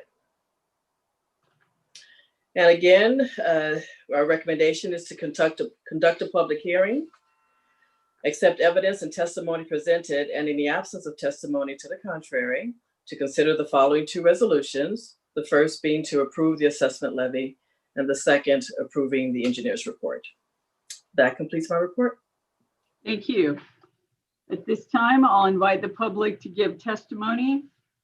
Each speaker will have 3 minutes to speak on this item. Madam Deputy City Clerk, do we have any requests to speak, or have we received anything in writing? Thank you, Mayor. No requests have been received via the email, and no requests via the Zoom meeting have been received. Okay, then I will close the public hearing and bring it back to council. Councilmember Thompson. I support this and have nothing more to add. Councilmember Friedendahl. Just a comment to advise the public that the district actually does include additional zones that are not participating at this time. And I understand the city is going to resume an education and investment program to see if those additional zones want to resume participation to get receive the maintenance service. More to come on some of those that look unkept and may want some love. Well said. Thank you. Councilmember Alawas. No comments. Thank you. Mayor Pro Tem Boyer. No questions or comments. Great report. Thank you. Okay, well, I will invite a motion. I will move. Second. Thank you. That is a motion by Councilmember Friedendahl, a second by Councilmember Thompson. I'll take a roll call vote. Councilmember Thompson. Yes. Councilmember Friedendahl. Yes. Councilmember Boyer. Yes. Mayor Pro Tem, sorry, Mayor Pro Tem Boyer, I apologize. Been there, done that. Yes. And Mayor Davis. Yes. And that passes 5-0. Thank you. Thank you. Thank you, Andrea. Thank you. Thank you. All right, that takes us to the consent calendar. Items 9 through 13, the items on the consent calendar can be approved by one motion unless anyone wishes to pull or have a separate discussion. Does anyone wish to pull or comment on any of these items? No. Nope. Okay, then I will invite a motion on items 9 through 13. I move items 9 through 13 on the consent calendar. I will second. Was that Councilmember Friedendahl second? Yes. Thank you. Sure. That's a motion by Councilmember Alawas, a second by Councilmember Friedendahl. I'll take a roll call vote. Councilmember Alawas, Yes. Councilmember Thompson, Yes. Councilmember Friedendahl, Yes. Mayor Pro Tem Boyer, Yes. and Mayor Davis. Yes. That passes 5-0. Thank you. Thank you. That takes us to member agenda items, which we have none.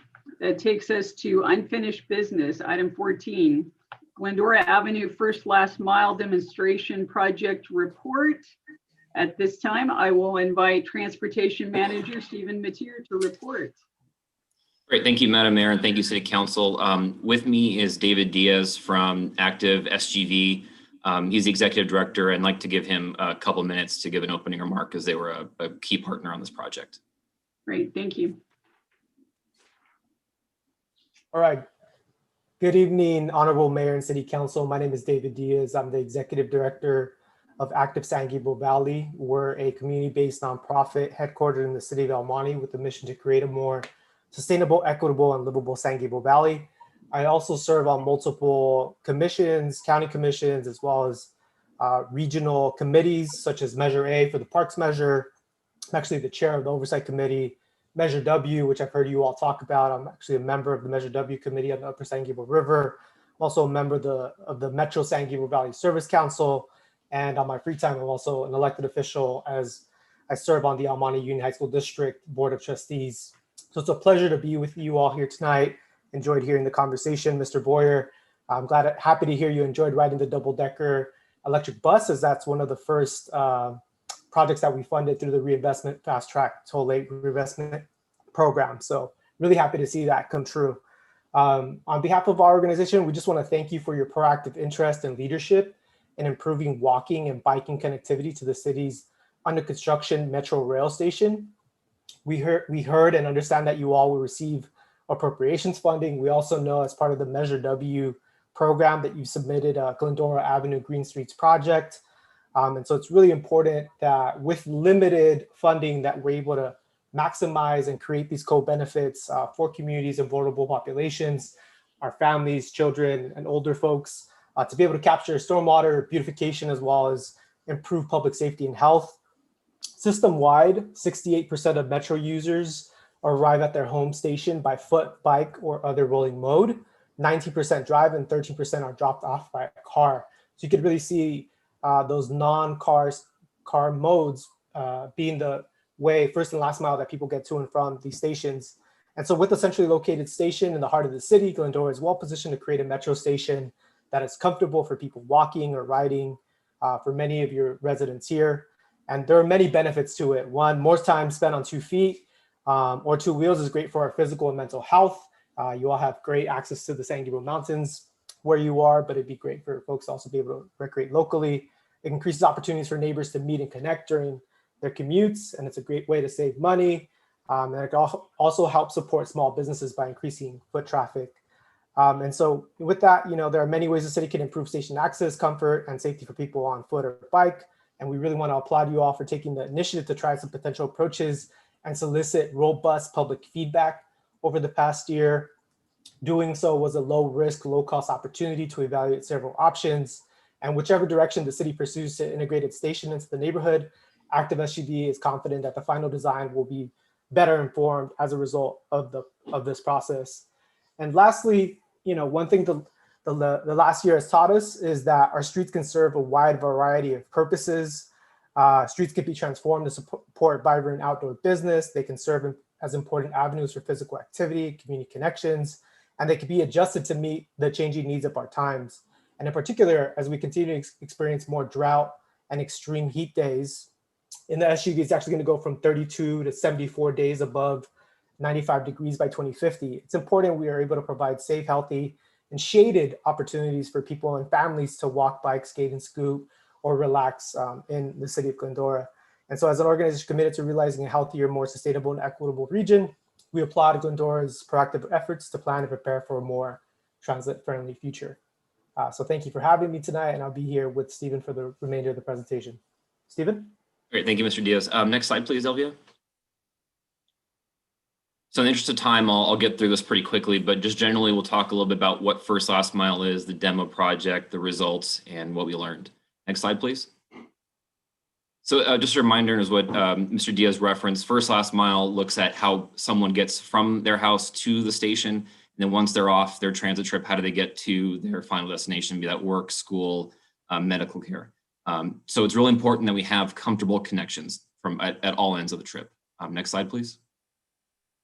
So the goals of our First Last Mile program are to connect the village to the station, improve safety for all users, and support continued economic development for our city. Next slide, please. This demonstration project tested out temporary improvements to look at a variety of First Last Mile concepts and utilizing lower cost materials than traditional infrastructure. Next slide, please. Funding for this demonstration came from the San Gabriel Valley Council of Governments and Metro via repurposed Open Streets money. It was a partnership with Active SGV to deploy this project. City also matched with our city and bike ped funds that we get. Really, the goal here was to engage the public, especially people that were not involved in the 2-year planning process that Metro conducted, and to also see real world impacts from these improvements. Next slide, please. The materials we used were tape, delineator posts, security planters, and plants. And I think this really touches on some of the aesthetics too, is that we really used, very temporary materials, again, to keep costs down and to make sure that we could deploy this quickly and make adjustments on the fly. Next slide, please. The duration was 5 months, which was the longest demonstration during the pandemic, really, of any city in the county.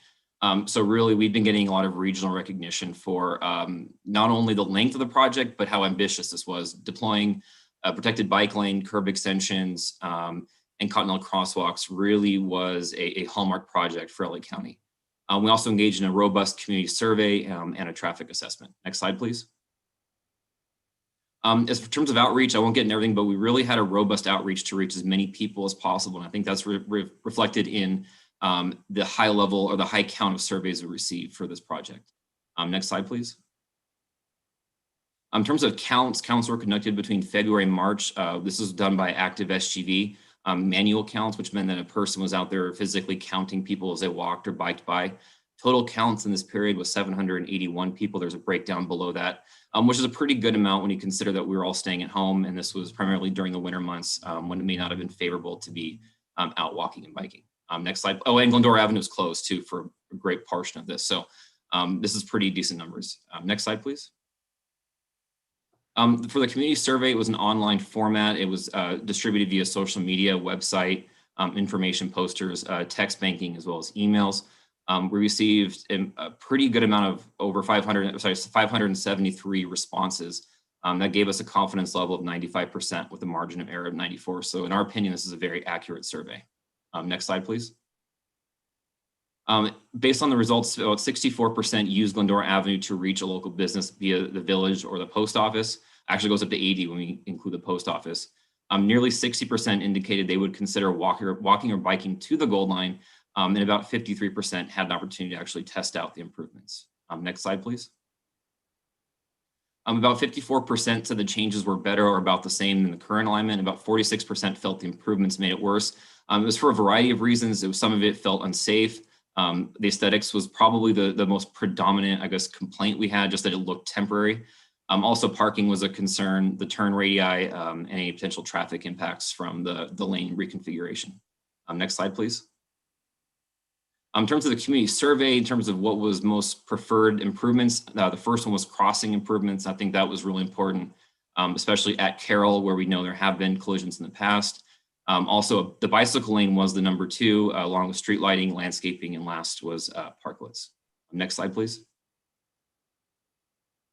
The traffic assessment looked at a build, which was with the demonstration, and no build without the demonstration. It was conducted the last couple weeks of March. Next slide, please. Based on the traffic counts we saw was that it was a fairly low volume and that it was slightly lower after reopening, which was interesting. That also was reflected in the ped counts. Speed was relatively the same in both cases. It was about 33 miles per hour. Next slide, please. Based on the assessment and looking at the NACDA, which is the guide for urban design of roadways, given the volume and the speed and also the desire to have a facility that's safe for all users and abilities, a protected bicycle lane is the correct physical infrastructure improvement for Glendora Avenue in this section.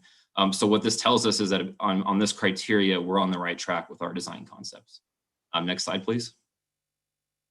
In terms of lessons learned, we learned very loudly and clearly that the angled parking is very valuable. We'll want to make sure we're looking at the turn radii, particularly at Foothill and Glendora, especially for Foothill Transit, also other large trucks and fire trucks turning.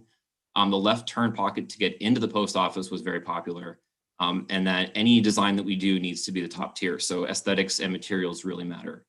Next slide, please. In terms of the approach, we want to make sure that the public knows exactly what we're doing. This was really the first time Glendora has seen something like this. So there was a lot of initial confusion about what was happening and if it was permanent or not permanent. So making sure that we're doing the outreach up front was really important. Making sure that we have staff and materials on hand for repairs, and then also to analyze the material durability that we have. Next slide, please. We've mentioned looking for funding, also want to maintain our dialogue with our stakeholders and then continue the momentum for the project. And with that, David and I can take any questions the council has. Thank you, Stephen. Mayor Pro Tem Boyer. Well, no real questions at this time. I think it was really the survey, the response we got from the survey, I thought was great. I love the amount of people that are interested and excited about creating more of an outdoor destination in the village area. I would like to talk to the guy that says we need to get rid of the gumdrop trees, because we need to deal with that as quick as possible. But anyway, good report. It was a good experiment. Once people understood what was happening, and in Glendora, we don't like change. It's one of those things that we have a tendency not to embrace change real well. So the fact that these numbers came out the way they did on your survey speaks highly of this project and the outreach. So good job, and I'm very supportive of moving forward with this. Thank you. Councilmember Friedendahl. Thank you, Stephen and David, for the follow-up report. We've heard about this several times. Steve's kept us well informed as we've gone, so appreciate that. I look forward to what we can do when the permanent program comes in, how we get it. Thank you. Thank you. Councilmember Alawas. Thank you, Stephen and David. I'm going to cut to the chase. I've received mostly negative comments from the folks that have approached me about this, maybe because my personality, who knows. But also, you're within the margin of error. So basically, it's 50-50, those who like, those who didn't like. We're going to have the station there. We have Ada that is under reconstruction over there at Vermont. That's going to change that whole dynamics of that whole corner there. And I know there were some renditions of what it would look like on Ada in between the post office and the condos right there. And that looks encouraging. It looks kind of neat because that's going to end up being a gathering area for that station.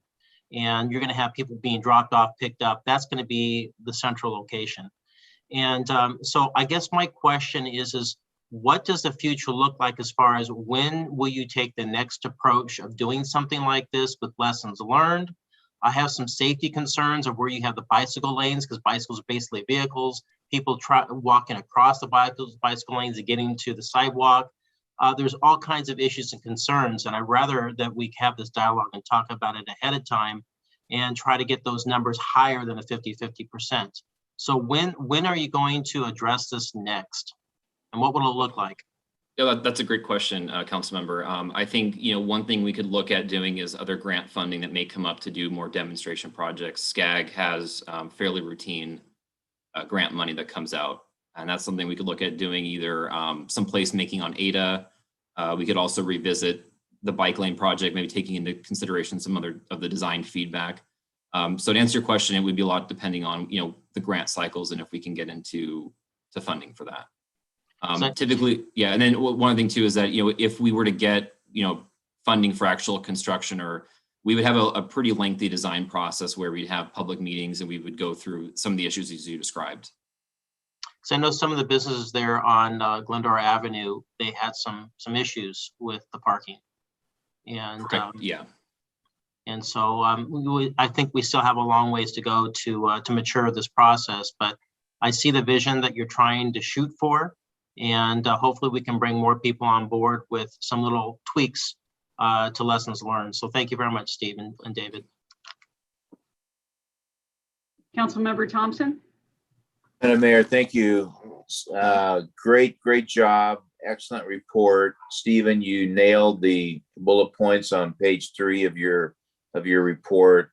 You listened to the call that you were on with Gary and I, where I don't know, 10, 15 or 20 folks were on, and they were not shy about expressing pro and con.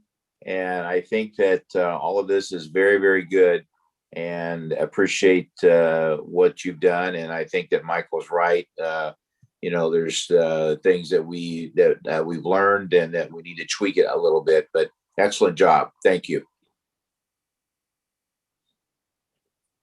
Thank you, Stephen and David. I received several positive comments about this. People excited about the first and last mile and having other options for transportation in the city. So I know they're looking forward to what's in the future. So thank you for sharing the results of that survey. I think that helps point out some of the things that people liked and what they might be anxious about, so we can continue to address that. So thank you for your work on this, and thank you, David. Thank you for making time to be with us tonight. It sounded like from all the things that you're a part of that you have a busy schedule, so we appreciate you working Glendora into that and being an advocate for first and last mile. Thank you, Honorable Mayor. Absolutely. The most time-consuming part is that my son is 1 year old, or 1 year old, and so that takes up most of my time. So thank you for having me. It's a pleasure to be here with y'all tonight. Sure. Well, and what a great future he will have with all of the new means of transportation ahead of him. So that's great. Yeah, if there are no further questions, then I would invite a motion to receive and file. So moved. Second. Thank you. That is a motion by Councilmember Alawas, a second by Councilmember Thompson. I will take a roll call vote. Councilmember Alawas? Yes. Councilmember Thompson? Yes. Councilmember Friedendahl? Yes. Mayor Pro Tem Boyer? Yes. And Mayor Davis? Yes. Passes 5-0. Thank you, Mayor. Thank you. All right, that takes us to item 15, approve animal control services agreement. Chief Egan, welcome. Hello, Mayor, council members, viewing public. Thanks for sticking with us. It's almost 9 p.m. and we're all getting through this agenda fairly quickly. Tonight I come before you for seeking approval for a professional services agreement with Humane Society of Pomona Valley, Inc., better known as Inland Valley Humane or IVHS, to provide animal control services within the city of Glendora for the upcoming fiscal year. On the call with us this evening for questions and comments is Nicole Bresciani, the CEO of IVHS, and James Edwards, the operations manager, if there's any questions or inquiries that they can assist with as we go through this evening. Next slide, please. First, to start off with a little bit of background, just to refresh everybody's recollection. I know I've been before you several times over the past few years talking about Inland Valley, but Inland Valley has been providing animal control services to the city since 2013. And even prior to that, when we had our own in-house animal control program with our own animal control officers, they assisted us in the years even before that with sheltering and high-level assistance with our animal control needs. In 2013, after much research, we abandoned the animal control, the inside service of providing animal control officers in a program here within the city and contracted with IVHS. We've had a great working relationship with them ever since. And this is part of the strategic plan item 38 EMO, which is to enhance and modernize the city. Next slide, please. Again, providing a little bit of background. Again, our representatives are on the call if there's additional questions, but they do provide full service animal control for our community. That includes everything from patrolling our city, rescuing, sheltering animals, and providing veterinary care for dogs. They just recently increased their ability with a surgery center and a veterinary care facility for animals. They do collect, pick up, shelter confined dogs and cats. They relocate other confined wildlife. They also assist us, being that we are in the foothills and we do have horse property and some large animals. They help with rescue and impounds. They do pick up deceased animals that are found in the roadway and other deceased animal pickup from homes in Glendora. And then they are our investigative arm for any animal control items. And that can go from anything from a dog bite or a leash law violation or a nuisance dog barking violation. They're the ones that mitigate that and can cite for the city on our behalf. And then lastly, they do implement and handle any court orders that have to do with dog ownership, namely vicious dogs, dogs that are owners are unable to properly confine those animals, or other such administrative items. Next slide, please. So this is what comes up all the time, is what's it going to cost? So the gross contract cost price is $420,000. Now, Inland Valley Humane will discount that amount by $210 in guaranteed revenue. So that what that does, that offsets our net cost and what we as a city have incorporated into the budget down to $210. Now, anything collected above $210,000 by Inland Valley will be shared 50-50 by Inland Valley Humane and Glendora. Any deficit is absorbed by Inland Valley, and that's a means for flattening out contract costs amongst the contract cities. This 50-50 split is something new that they have introduced into this new fiscal year. It's meant to place some funds into an escrow account at Inland Valley to help with low cost needs. Can you go one slide back, please? 2 slides. There you go. For any residents that are experiencing any financial difficulties, providing necessary pet care for their pets. So it's a really neat community outreach function that we are excited to see in the next contract. There's also some other nice things that we'll see in the fines and fees. Next slide. Here's a breakdown of the last 5 years, last fiscal 5 years, and you'll notice the gross contract amount climbs. Guaranteed revenue had not climbed until this current fiscal year. Net cost, so that's our actual, what we pay, has risen as well. Last year we were at 189,223. This year we're at 210. Projected revenue, we don't have that availability to capture that estimation for the next year, but you can look at the trends in previous years and it fluctuates. You can see the lowest we had was 162, almost 163, and the highest being about 260. And so the surplus and deficit bounces back and forth every other year, and that's dependent on fine amounts and namely canvassing. So next slide, please. As I stated before, gross contract increase was 7.9% from fiscal year 21 to 22. Net cost of 10.98 from 21 to 22. But this year, as I noted, Inland Valley also increased their guaranteed revenue from 200 to 210, which is a 5% increase, helping us offset the costing model. Next slide, please.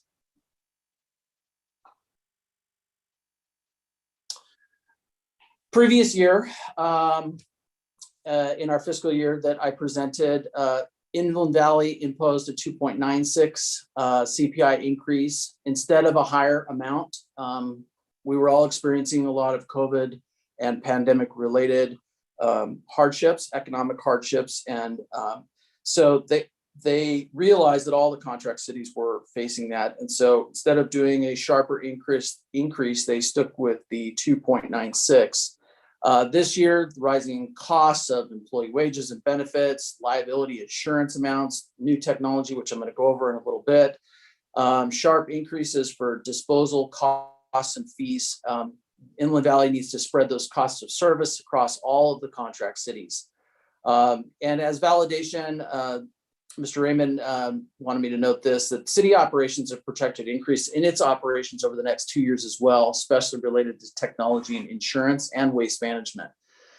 With all that aside, Glendora's per capita cost will rise from $3.71 to $412. $412 would be way too much.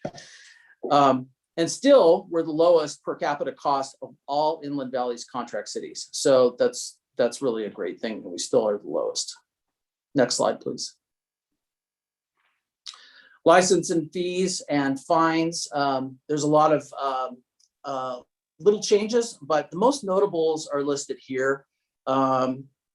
Number one, unaltered rate. So this is a dog that's been not neutered or spayed. The license for that animal is $100. That has not changed from our last price adjustment last fiscal year. However, the altered has increased from $20 to $30 for the average homeowner with an altered animal.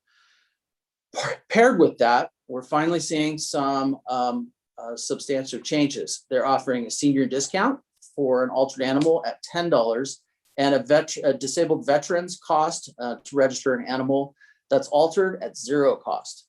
Also noted that the penalty fee decreased from $60 down to $50. So there's some offsets. Impound fees also changed a little bit. First offense is from 31 down to 30.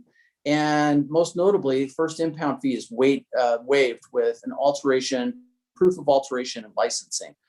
So the goal is that all animals will be licensed and microchipped and altered. And, if your dog gets out, runs a few blocks around the corner, you can't find it, a neighbor finds it, Inland Valley comes, they scan the dog or read the tag number and reunite you with your animal in the field. There's no fee for that. The second offense does carry a fee. It goes from $50 to $70 and $100 for an unaltered animal. And third offense for both altered and unaltered is elevated from 100 to 120. Goal is responsible pet ownership. Key terms are altering versus unaltering and impoundment fees. Most animal owners are very responsible, and Nicole and Jim are on the phone. They can attest to this. The goal is to reunify animals with their rightful owners and keep them healthy and confined where they need to be and on leashes, and altered to control populations and to curb, yard escape behavior, and also ensure that the community is safe so that rabies certificates are current. Next slide, please. Primary mechanism, as always, for ensuring that health and safety and licensing is done is canvassing. As I stated before, it promotes responsible pet ownership, promotes healthy, licensed, and currently vaccinated animals. It's a universal practice amongst all animal control vendors, no matter who a city chooses to go with. Different vendors do it in different ways, though. One way is to offset the cost, like Inland Valley does, which is provide a city a guaranteed revenue amount, and then they keep that cost to lower the net cost to the city. But other providers actually charge a fee either per capita or by geographical area on top of a gross cost model. And then the city themselves would keep the income from that canvassing. We found that it's easier to do the guaranteed revenue of 210 and allow Inland Valley to complete the canvassing. Even amongst the COVID pandemic, in the slides view previous, you could see that licensing and registration of animals was on par with years prior. And they've adapted a newer model, which is, kind of a contactless canvassing model, paired with their new technology that we're going to get presented here in just a few minutes. I think we're going to see a really nice product for canvassing and a good mission going forward, ensuring the health and licensing of animals. Canvassing will again start in the spring of 2022. So we've got a little bit of time. Next slide, please. Technology. So previous council agenda items we discussed were items for the future for Inland Valley. That included unified fee schedules, unified municipal codes, unified contracts for all contract cities, and some technology improvements. So technology improvement is a new shelter management and licensing software program, and that's done. It goes live July 5th. I have some screenshots of what it looks like. It's gonna be really unique and really easy. Myself, as a user of Inland Valley in a neighboring city, looking forward to this for registering my animals, just to save a little bit of time and bringing items in or mailing items into Inland Valley to prove registration. Also noted, like I said, is the streamlined municipal code for all the service cities and the fee schedule. Now, the municipal code's still in progress. Initial drafts are being reviewed by all the contract cities. We've seen a first view. Nicole can probably speak to it, but it's a pretty large undertaking. Get a lot of contract cities with a lot of risk management, city wants and wishes to find a boilerplate municipal code. And so it's been a little challenging, but and she can answer that, but it is in progress, and it is something that we are still hoping for, so that we have a unified agreement across all the cities. And again, the streamlined fee schedule, that's another thing that is important, so that city to city, and San Dimas would be the same as Glendora.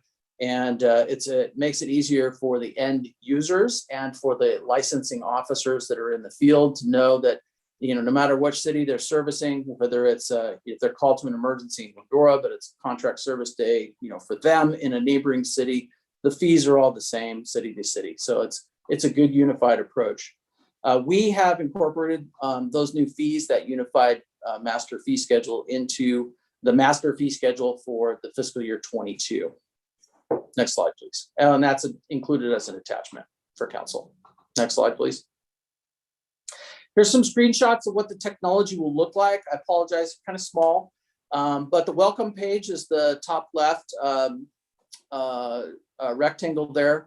And so you'll see it says license my pet, and then there's a tab for my pets and a tab for payments. So basically you'll get access to a portal system where you will start registering your pets. Theoretically, if you have a dog, and that dog is, you enter the name of the dog and the breed of the dog. If it's a secondary breed, this example is it's a border collie and an Affin pincher. I have no idea what that is, but it sounds like an odd mix. You're able to incorporate your personal pet's identifying information into the portal, which would include microchipping, which would include rabies certificate images with dates of service. And it has the ability to set reminders so that when in advance, an email reminder system, when licensing is due to expire or when your rabies certificate is due to expire. Would have been super helpful for me. I just had to go do a rabies cert on one of my dogs, and they all have different dates. And so it's nice to have this in one centralized location. Last screenshot is the payment overview window. This is a way for you as an end user to pay your license fees and keep updated and see exactly when things are due. Next slide, please. So, as I said, both representatives from IVHS are on the call. If there's any specific questions regarding services, related technology, other interests. Otherwise, I'm seeking a recommendation to approve the professional services agreement with the Humane Society, IVHS, to perform animal control for the fiscal year of 2022, and I'm happy to take any questions. Thank you, Chief. Councilmember Thompson. Well, why did you start with me, Madam Mayor? I wonder why, Kendall. Nicole, thank you for being here, and it's so good to see you again, and Jim as well. And I want to first say thank you. There was an accident on one of our streets on Saturday that I came by after it was done, and unfortunately a deer was hit, and the chief probably knows much more about it than I do, but one of your trucks were out here with an officer, and he was doing what he needed to do. So thank you for just doing that kind of work for us. I appreciate that. And I don't know how it happened or anything, but it happened. Thank you too for listening to us. I think that over the past year, the conversations have been good. And I want to say thank you for hearing us and taking a lot of excellent steps that the chief has just said. I do have to chide you, though, that even though we're the lowest per capita, that fee went up 11.05%. So tell the chairman of your board that maybe for a goal for next year, we could see that go down to say 10.75. Would that be fair? Well, next year, it will be going to a CPI. That's a CPI is all that it will go up. So yeah, so way less than 10.75%. Okay, well, good. See, that's good. From a system standpoint, so I've in my former life, I had a lot of system changes.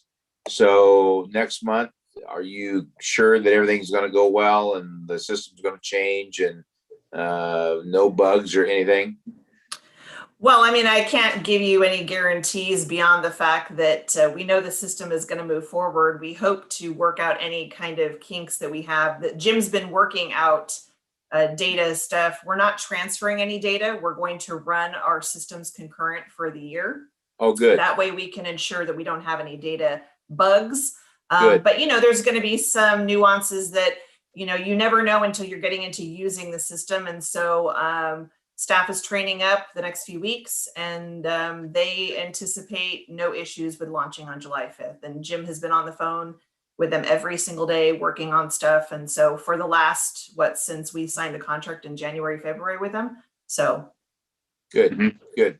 My last point is on the staff report, Chief, on page 3 of 6. The canvassing will be done as it was this past year. And personally, I have not heard of any of the issues that we had previously had.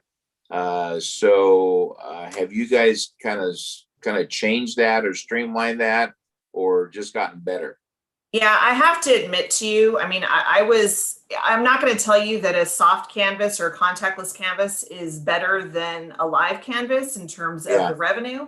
But in some communities, it's comparable. And what we are seeing are less complaints because we're not having that face-to-face confrontation. Yeah. And so we still do have some people that get confused, and part of this new launch of the new technology, we're working on, the way that the renewal notices look, because Jim and I have had conversations about, you and I work in the industry and we understand, but the layperson doesn't always understand. So they send in a rabies certificate, but it expires in a month.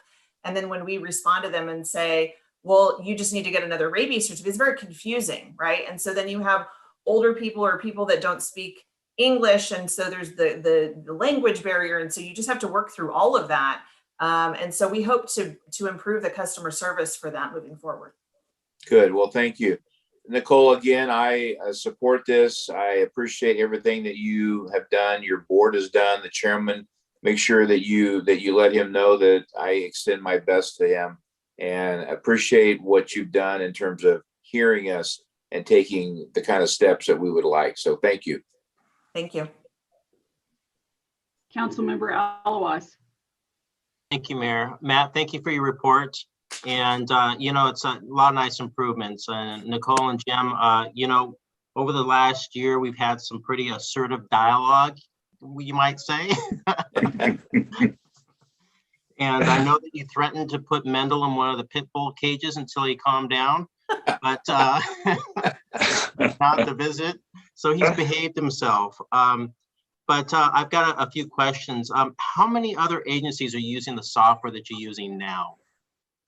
Oh, Jim, I don't know if you know that number. A lot. It's an international system. So the system is based out of Australia, but they have a lot of Shelter Buddy and Chameleon and Shelter Love. Shelter Love is making an increase in the number of contracts they have. The problem that we had with Shelter Love, we really liked the front-facing aspect of it, but it did not have the licensing capabilities. And so you would have to go to like 3 screens as a staff member in order to ensure that you properly licensed a pet. And there was just way too many nuances for that. They're really good for less intake or a rescue or a smaller nonprofit, but in the organization the size that we are, it wasn't going to work for us. So those are the 3 big ones. So you just led into my other 2 questions for me. How will the billing process be different with the new software and the process compared to the previous software and processes? Because that was the biggest issue that we really had last time, was the billing. Right. I'm going to let Jim speak about that specifically, but the biggest issue that I see is that people are going to have their own accounts, and they can control what they get and how they get it, but I'm going to let Jim talk about that. Yes, Councilmember Michael.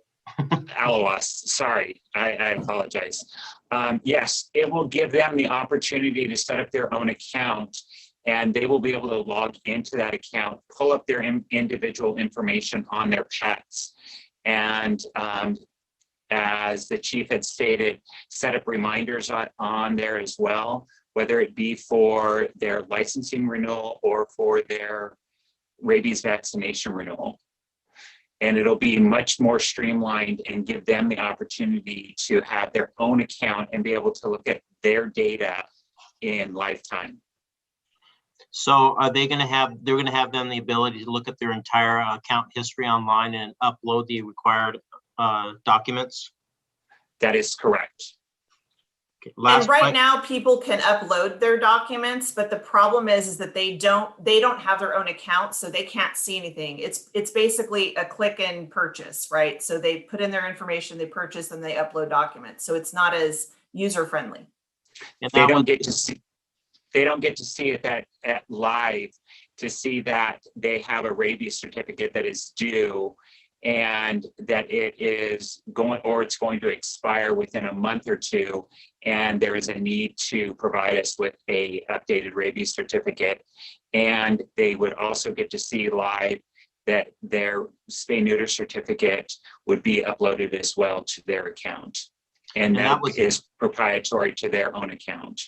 And that was some of the concerns and questions that some of the residents had before, that they would upload the information and that was still being asked for time and time again.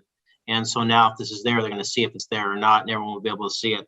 Last question I have is, if you have multiple animals and they have different dates, is there a way of consolidating the licenses so it's all done at one time? There is an option for them to be able to do that. The differential would be is if they had paid on a license for a dog. So like the chief paid for one of his dogs in May and then paid in to the system another dog that he just recently acquired in, we'll say, December. It's going to have a different date as far, just like you would on a new car purchase. But can you prorate that into lining them all up to the same dates? Currently, with the way we've got the system set up, no, we would not have that as a proration option. Is that something you can look into to make it easier for folks that have multiple animals? Absolutely. We have a phone call tomorrow. We were supposed to have it this evening, but I will definitely look into that and get an answer for you on that. Thank you, Jim. Thank you, Nicole. I really appreciate all that. We've come a long way. So thank you very much. That's all the questions I have. Councilmember Friedendahl. Thank you and welcome, Jim and Nicole. Since we're talking about the prorate opportunity, I'll lead with that question. Is the system going to allow us to match license time to vaccination time so that they can travel together and expire together? To be so I got a dog, I don't have to worry about rabies 1 month, 3 months later do a license. Can I coincide those to the same time frame? In a perfect world, when you get your dog its vaccination, when you first acquire the dog, you would license the dog at the same time. Well, in a perfect world, but I got challenged because by the time the dog gets his rabies shots all done and I get a certificate saying he's been rabied, I'm now late for my license. I paid that penalty. But if you have 30 days from the time that you acquire the dog for the city code to provide the rabies certificate along with the payment. So they would then coincide at that point. But if it's a new puppy, the puppy's getting a series of shots. So that's a challenge. That doesn't, if it's a mature dog, I get it. You're right. But well, a puppy, that time frame didn't work. Right, a puppy gets its rabies shot at 4 months of age, and the puppy shots start at 8 weeks of age. And the license is due in 30 days. 30 days from the time that the dog turns 4 months of age. Correct.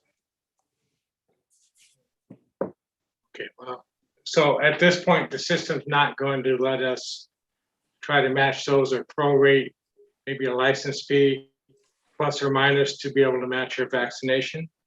It's going to be pretty darn close. That's encouraging. Okay, we'll test it out. I see that there's a fee for cats. I can't imagine anybody's going to declare that they own a cat and really go through a license process. So that's probably a minimal revenue source. It is a minimal revenue source, but there are some people who like to license and microchip and do the whole package. Yep. Yeah, okay. Do we know what percentage of our resident dogs are neutered versus not neutered, altered versus not altered? No, I only have the percentage of the estimation of dogs that are licensed, not licensed, yes, licensed, but not neutered or spayed. Okay. Talking about the fees, and I appreciate the anticipation to get all the contract members onto the same schedule and codes and things. That makes a tremendous amount of sense. But, you know, looking at Mendel's 11% increase, we're talking about a 50% increase for altered dogs. So that's going to be, even though it's $10, that's 50%. That's a pretty tough nut to swallow for us to sell. So get yourself. Yeah, are you talking about the unaltered fee or are you talking about the altered dog? Yeah. Again, it's a recommendation to balance the cost and the subsidy of the general fund. So the onerous goes back on the dog owners versus somebody who doesn't own pets paying for it, right?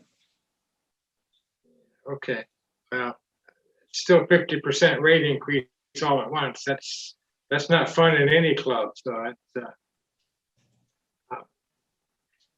anyway, take a look at that. But I just think that's going to be an interesting sell. Okay, well, I certainly appreciate the ongoing improvements. And one last question, canvassing. We all recognize the advantage of doing canvassing, and you've apparently come up with methods that are more customer friendly to that. So that's encouraging. Are we expecting canvassing as an annual event instead of a every other year event? No, canvassing is done on a every other year basis. And that's because if you do it every year, you're actually not seeing the benefit of spending the canvassing dollars. So and you wouldn't see the spike, but you wouldn't be capturing some of that revenue that's offsetting your costs, such as the penalties. I wish I could say that everybody licenses, you know, in an honest situation. But when we canvass Glendora, it's a 61% compliance rate. And when we don't, it's a 31% compliance rate. So we need to work on the off season on some education stuff for the cities. But if we're canvassing every year, then we're doing a couple of things. We're ensuring greater vaccination rates and keeping that fee schedule at a higher subscription so that we're balancing that out. Takes away some of the peaks and valleys, I would think. Yeah, it may. The only problem is that then there's more resources to allocate for it, and then it's not. You don't get the biggest return on investment. So traditionally, we've always canvassed every other year.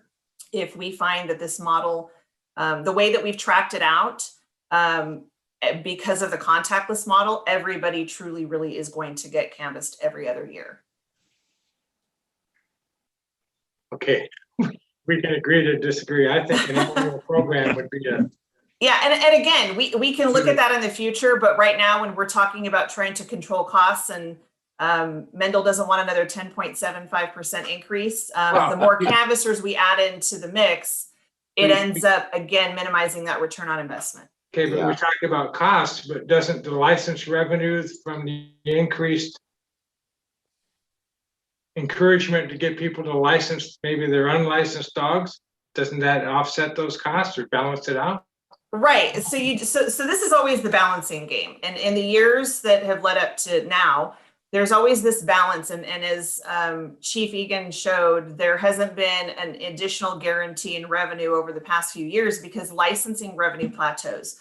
So it's the game of we want everybody to spay and neuter their animals because pet overpopulation is a problem, which means more intake into the shelter, but more spay and neuter ends up in less licensing revenue. So you're constantly trading.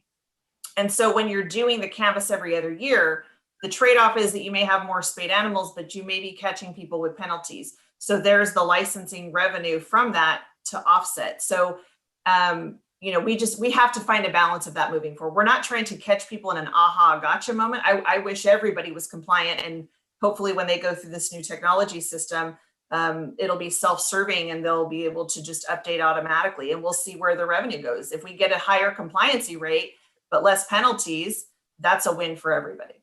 Yeah, I would agree. Okay, thank you. I have no more questions. Thank you. Thank you. Mayor Pro Tem?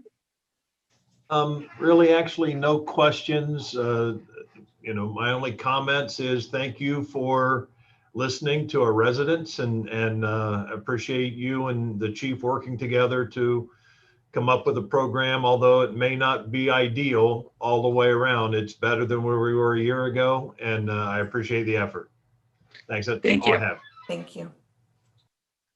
Thank you, Nicole and Jim, for working with everyone and trying to work out the bugs in this to come up with some solutions that would make everyone happy.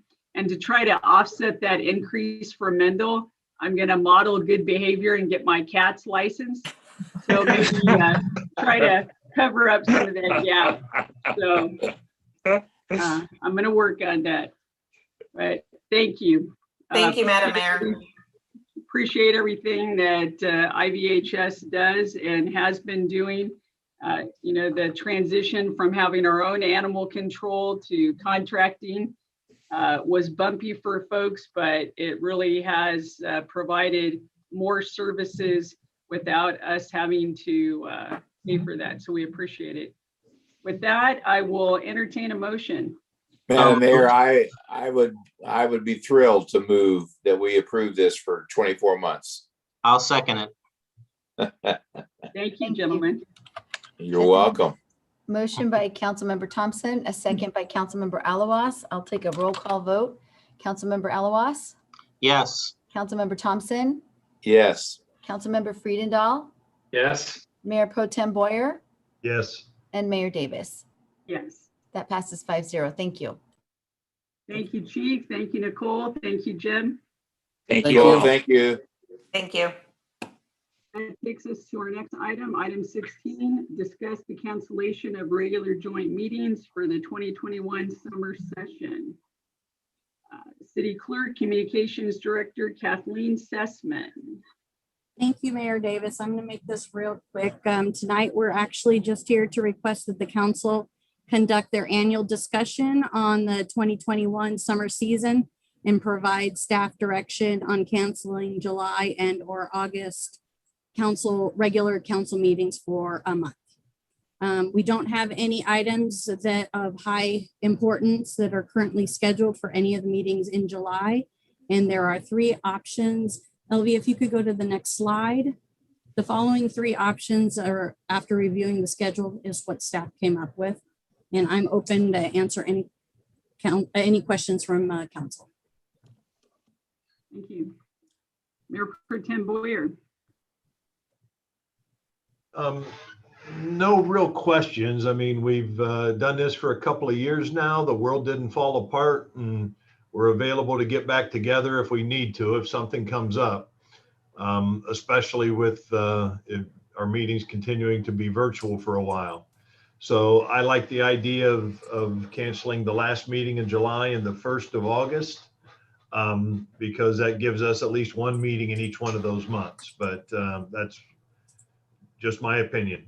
Thank you. Is that a motion? We'll hear from everybody else first.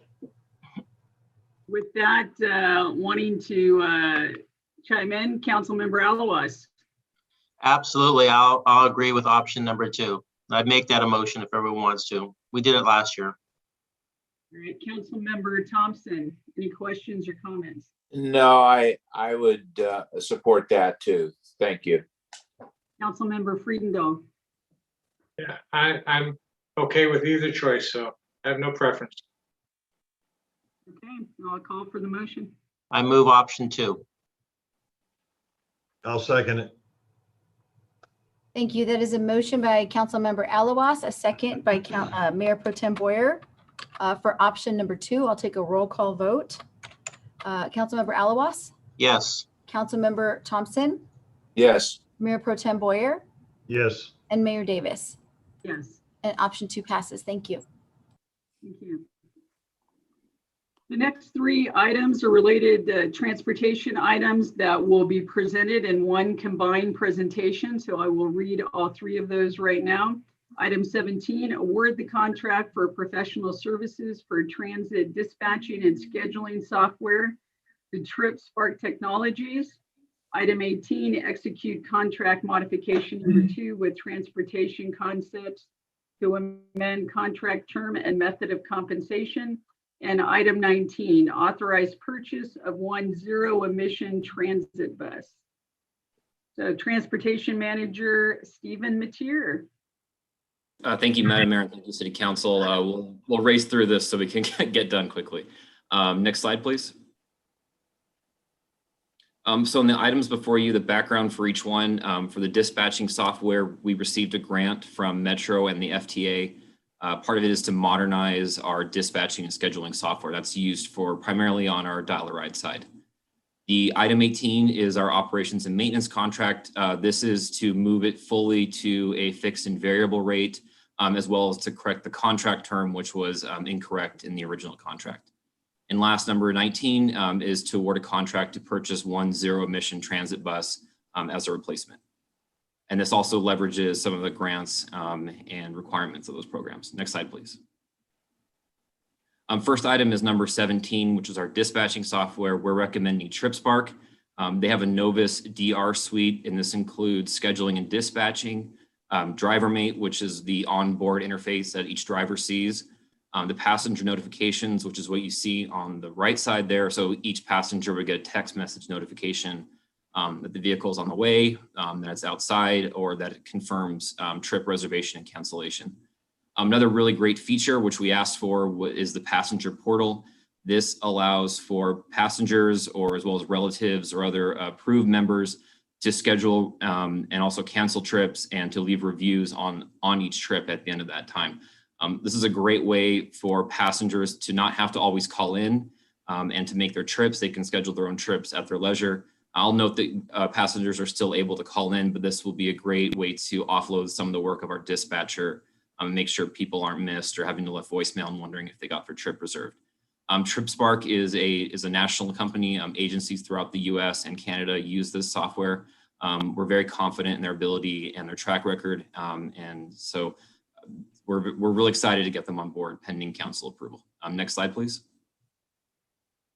Item 18 is to amend our operations and maintenance contract. As I mentioned, it's to move it to a fixed and variable rate for the remainder of the contract, as well as the 2 options. This locks in the pricing for options 1 and 2, corrects the end year of the base, as well as the options, and includes not to exceed amounts which measure the existing contract. So it's really not increasing the contract at all. It's just basically providing more stability for the contractor, as well as giving staff at the city ability to adjust service levels based on actual demand. Next slide, please. And last, number 19, I'm also very excited for this item. It's to purchase 1 Line M electric bus. This is really the first of its kind. It's a purpose-built smaller bus, so it's smaller than a traditional Foothill Transit or Metro bus that you see. It's all electric, it's paratransit compliant, has a 22 passenger capacity, 55 mile per hour top speed, and also really impressive is a range of 150 miles per charge. We're purchasing this through the CalAct Cooperative, which is a statewide purchasing group of small and medium operators. So this is a pre-negotiated price, and we're really getting a great product from this. Next slide shows some pictures, which will be the interior. That's the driver console, as well as the picture on the right shows the configuration for the Montreal Airport. But that gives you an idea of how spacious this is. It's very open, very modern, and so we're really excited to procure this bus. Next slide, please. So I apologize for the wall of text, but this is the funding plan for each item. For the dispatching software under item 17, excuse me, The grant covers about $102,000. The city is matching with about $37,000 for a grand total of a little over $139,000 for the software. That's to purchase it and also to start the licensing. For the operations and maintenance contract, there's no additional funding. We budget for that every year per the contract. For item 19, this is a little more complicated. We have our existing Prop A, which is our local return money that's designated only for transit. We also have our AQMD fund, which are for clean air projects like buying a zero emission bus. We also have an active MSRC grant, and we also have a HVIP, which is a voucher the state provides to purchase zero emission vehicles. The total price for the vehicle is $417,675. Next slide, please. For next steps for the dispatching software, we'll be training not only for our drivers and our dispatch, but also for our riders. We'll be working very closely with the LaFetra Center once we're able to have in-person events to walk our riders through how to actually make reservations, use the system. We'll also be reaching out directly to offer any training and assistance we can to our riders. For the operations and maintenance contract, once this is set, we will be entering in the final year of our base contract. Staff can also return with recommendations on either rebidding or executing the contract options. Lastly, for the zero emission bus purchase, we'll ensure that we secure the HVIP voucher, which we applied for today.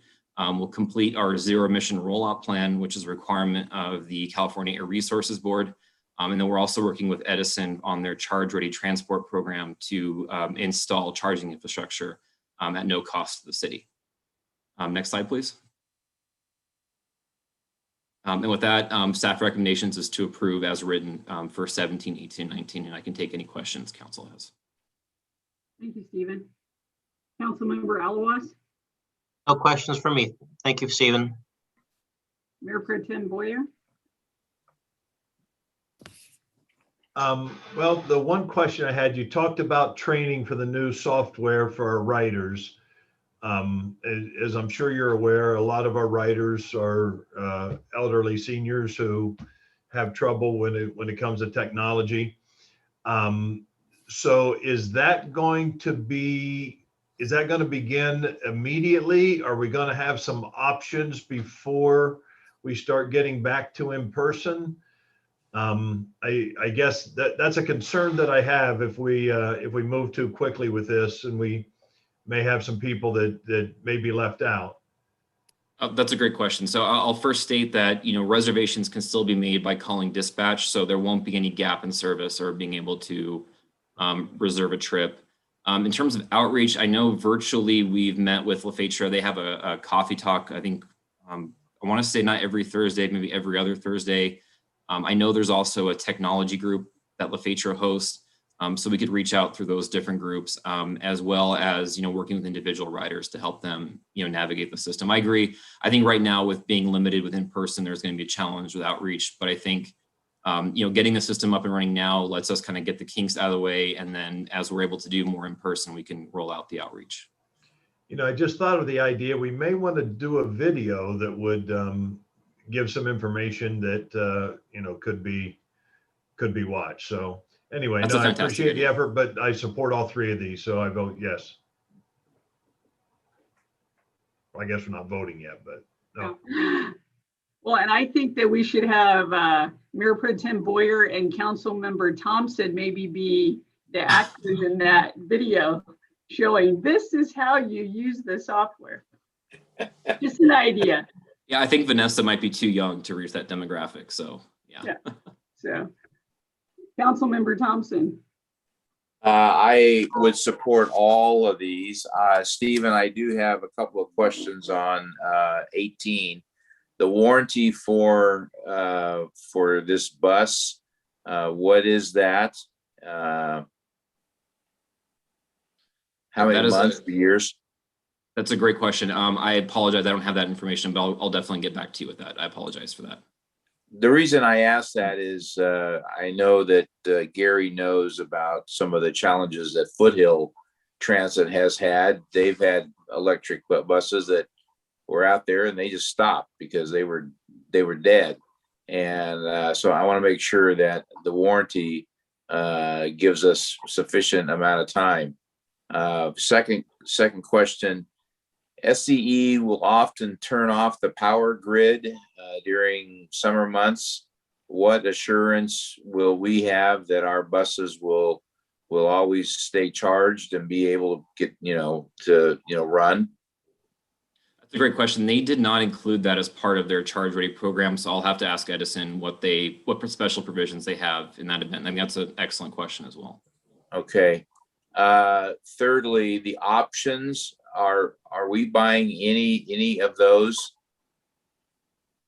For the maintenance contract or for the No, the options that were in the attachment on the in their quote.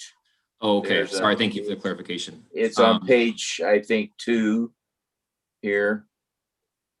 And frankly, I don't know what all those options are. Mhm. The AC is a part of the package, which is good.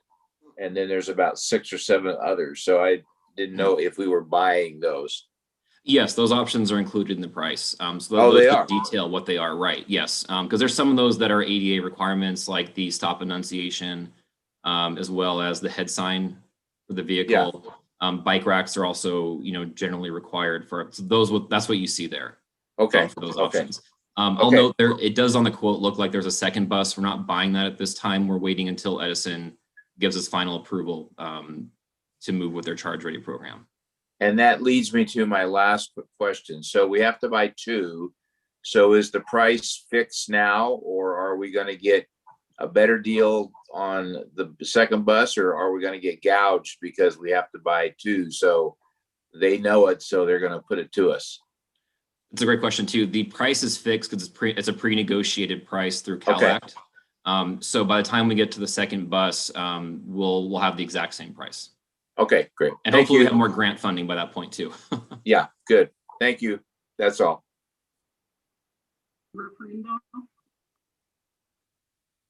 Hi, thanks, Stephen. Several questions, actually. In buying the updated dispatch software, I trust, I've been in that world before, so I understand systems and improvements on that. Trust your judgment there. Curiosity, though. So we own the software. We own the hardware, meaning the buses, the minivans, all those things. But we don't own the driver or the dispatcher or the maintenance folks. That's all the contract through Transport Concepts. Is that correct? The transportation concept, yes. Mhm. Okay, so they've got a project supervisor on site, I guess, that they basically run our equipment, but they're running the Glendora minibus company, right? That's correct. Actually, Brian Cannell is on the call if you have any questions for them. Okay, a concern I've been in the world of, I own the product, I own the part of the equipment, but I didn't own the driver. So if I was dispatching, which I technically did, I created the routes and things, but there was a dual management situation, dual subordinate cause, and it was causing labor issues. So I guess we beat that by not owning the drivers, and we don't dispatch technically is what I'm hearing. Is that correct? That is correct. Yeah, we do determine the fixed routes that the contractor operates, but in terms of physically dispatching each driver and scheduling, that is up to the contractor. Okay. All right, I get that.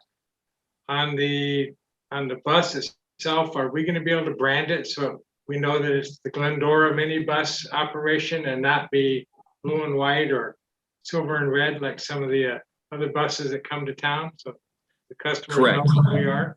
Yes, we have a standing wrap, and we're also, this is a longer term project, but looking at a kind of a new branding option for all of our buses. I believe the brand we have is been there for a very long time.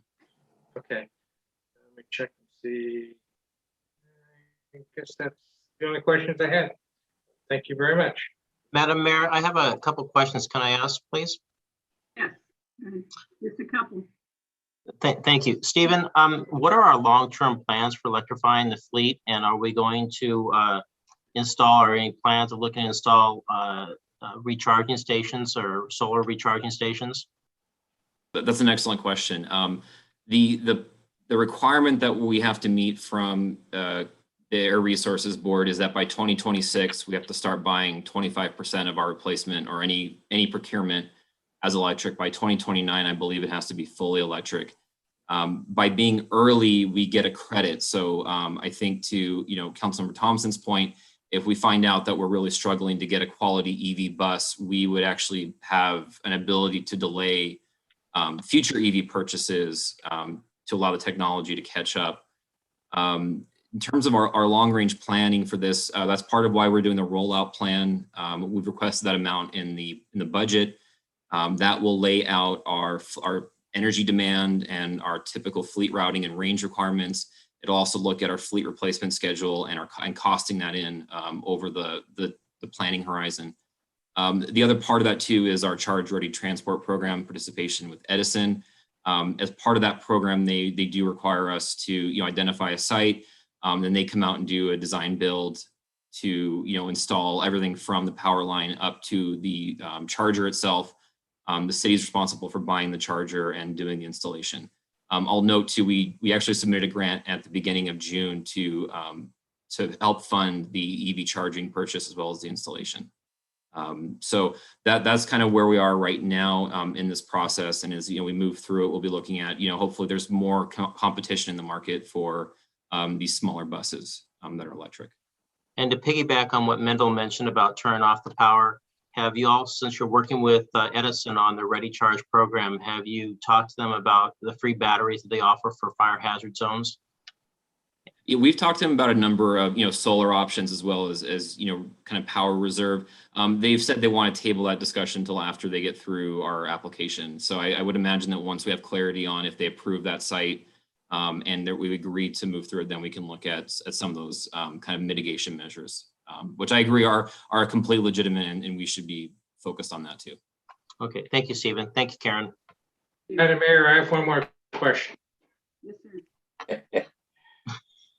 Stephen, I guess going back to the question about the warranty on the bus, knowing that a Metro buys buses, they spend $1 million on a bus. They have a 12-year run life on them, and at mid-life, 6 years, unless it gets crashed or something, they bring it into the shop, they repaint it, they redo the interior, they do a new drivetrain on it. They spend $250,000 to $300,000 on their $1 million bus mid-life. So I guess my question would be, there's maintenance and things, and I understand the maintenance is factored on mileage and our contractors taking care of that. But the batteries are the most expensive thing on the bus, or the batteries engines. Are those generated to go the planned life of the bus, or are we looking for a midlife capital expense to fix that? That's not going to be a cheap piece. No, that's a great question. Yeah, I know with Lion, I think their batteries do last 10 years, which is the life, which is the FTA has a replacement schedule they used for their grants. And so typically with cutaways or smaller buses, the lifespan's about 10 years. So I know their battery is they say it'll last that long. I know they also sell battery packs that you can charge on the side and then you can swap them out based on demand. So I think that's also something we can look at doing, is having extra batteries on hand. And that, if we are in a situation where we need to swap them out, or as like you said, it's a midlife or midlife overhaul of the vehicle, that's something we can look at. Generally with the cutaways, I think from the ones that we have right now, they are CNG. I think only one's had a real and like a pretty substantial rebuild of the engine. Other ones, they pretty much last their 10 years without any type of maintenance. And again, our mileage is much lower than, say like Metro or Foothill. Might be curious, because having run a forklift fleet on electricity, those batteries are $2,000. Yeah, and there's the disposal issue too with the absolutely.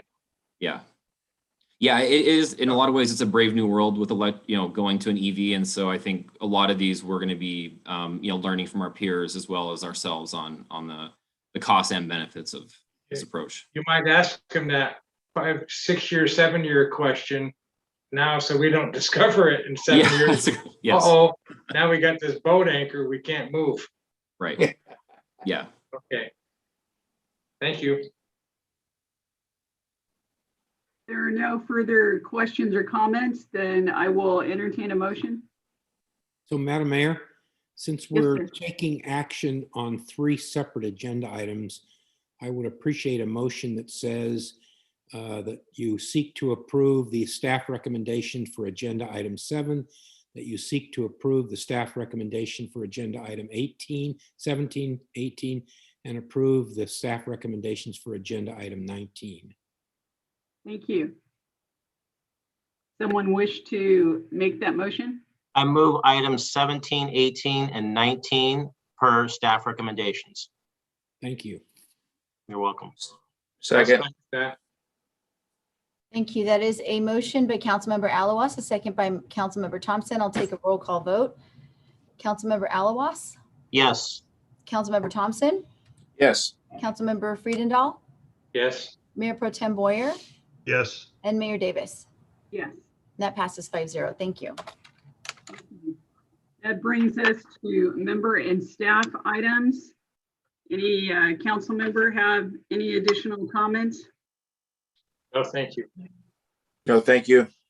Actually, I've got to make a comment. I need to give a shout out to my grandson, Jacob, who will be graduating at Glendora High tomorrow.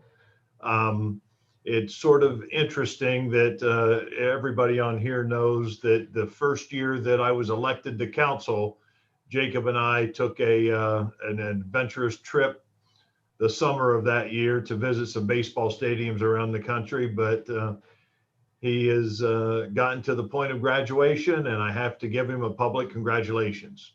Thank you. Yeah, that's great. Congratulations to him. I'd like to wish all the dads out there a happy Father's Day this Sunday. Thank you.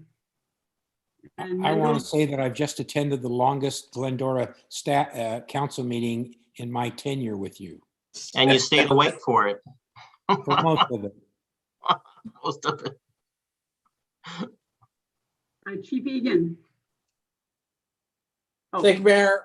Just to not put a downer on the day, but just remember that tomorrow is the 26th anniversary of Agent Louis Pompey's tragic murder. Our loss will be at Pompey Park in San Dimas by Villa Verde Park tomorrow at 10 a.m. to remember him with some thoughts and some happy moments, and just welcome anyone and everyone who wishes to come out. Feel free to do so. Everybody in uniform tomorrow from midnight tonight until midnight the next day will be in Class A uniforms as a sign of remembrance and reverence for him. So thank you for your time. Thank you, Chief Egan. And I know that Stephen and Adam both have their hands up. We'll go with Stephen and then to Mr. Raymond. Oh, sure. I just want to, I did look up the warranty, so I can provide that right now. So it's an 8-year battery warranty. It's 5-year, 160,000 mile powertrain warranty, and then it's a 5-year chassis and 3-year body warranty. And then I also wanted to add on Thursday, the San Gabriel Valley COG and the Economic Partnership are having a call or a webinar about the coronavirus recovery, and as well as some of the outdoor dining programs. So I'll be joined with my colleague in Pomona to talk about our great efforts in downtown. Thank you. We'll look forward to hearing that. And thank you for representing us so well on that. Mr. Raymond. Just wanted to say a sincere thank you. 6 hours of council meeting, but a lot of really heavy and important topics. And we'll make an official announcement tomorrow, but I'm happy to report that our candidate for the assistant city manager position has accepted. And so we'll make that formal announcement tomorrow. Thank you, Mayor. Very good. Thank you, sir. All right. With that, we will adjourn at 9:54. And as Chief Egan mentioned, tomorrow, let us pause to reflect upon the service and sacrifice of Agent Louis Pompey, because we will never forget. Thank you and good night.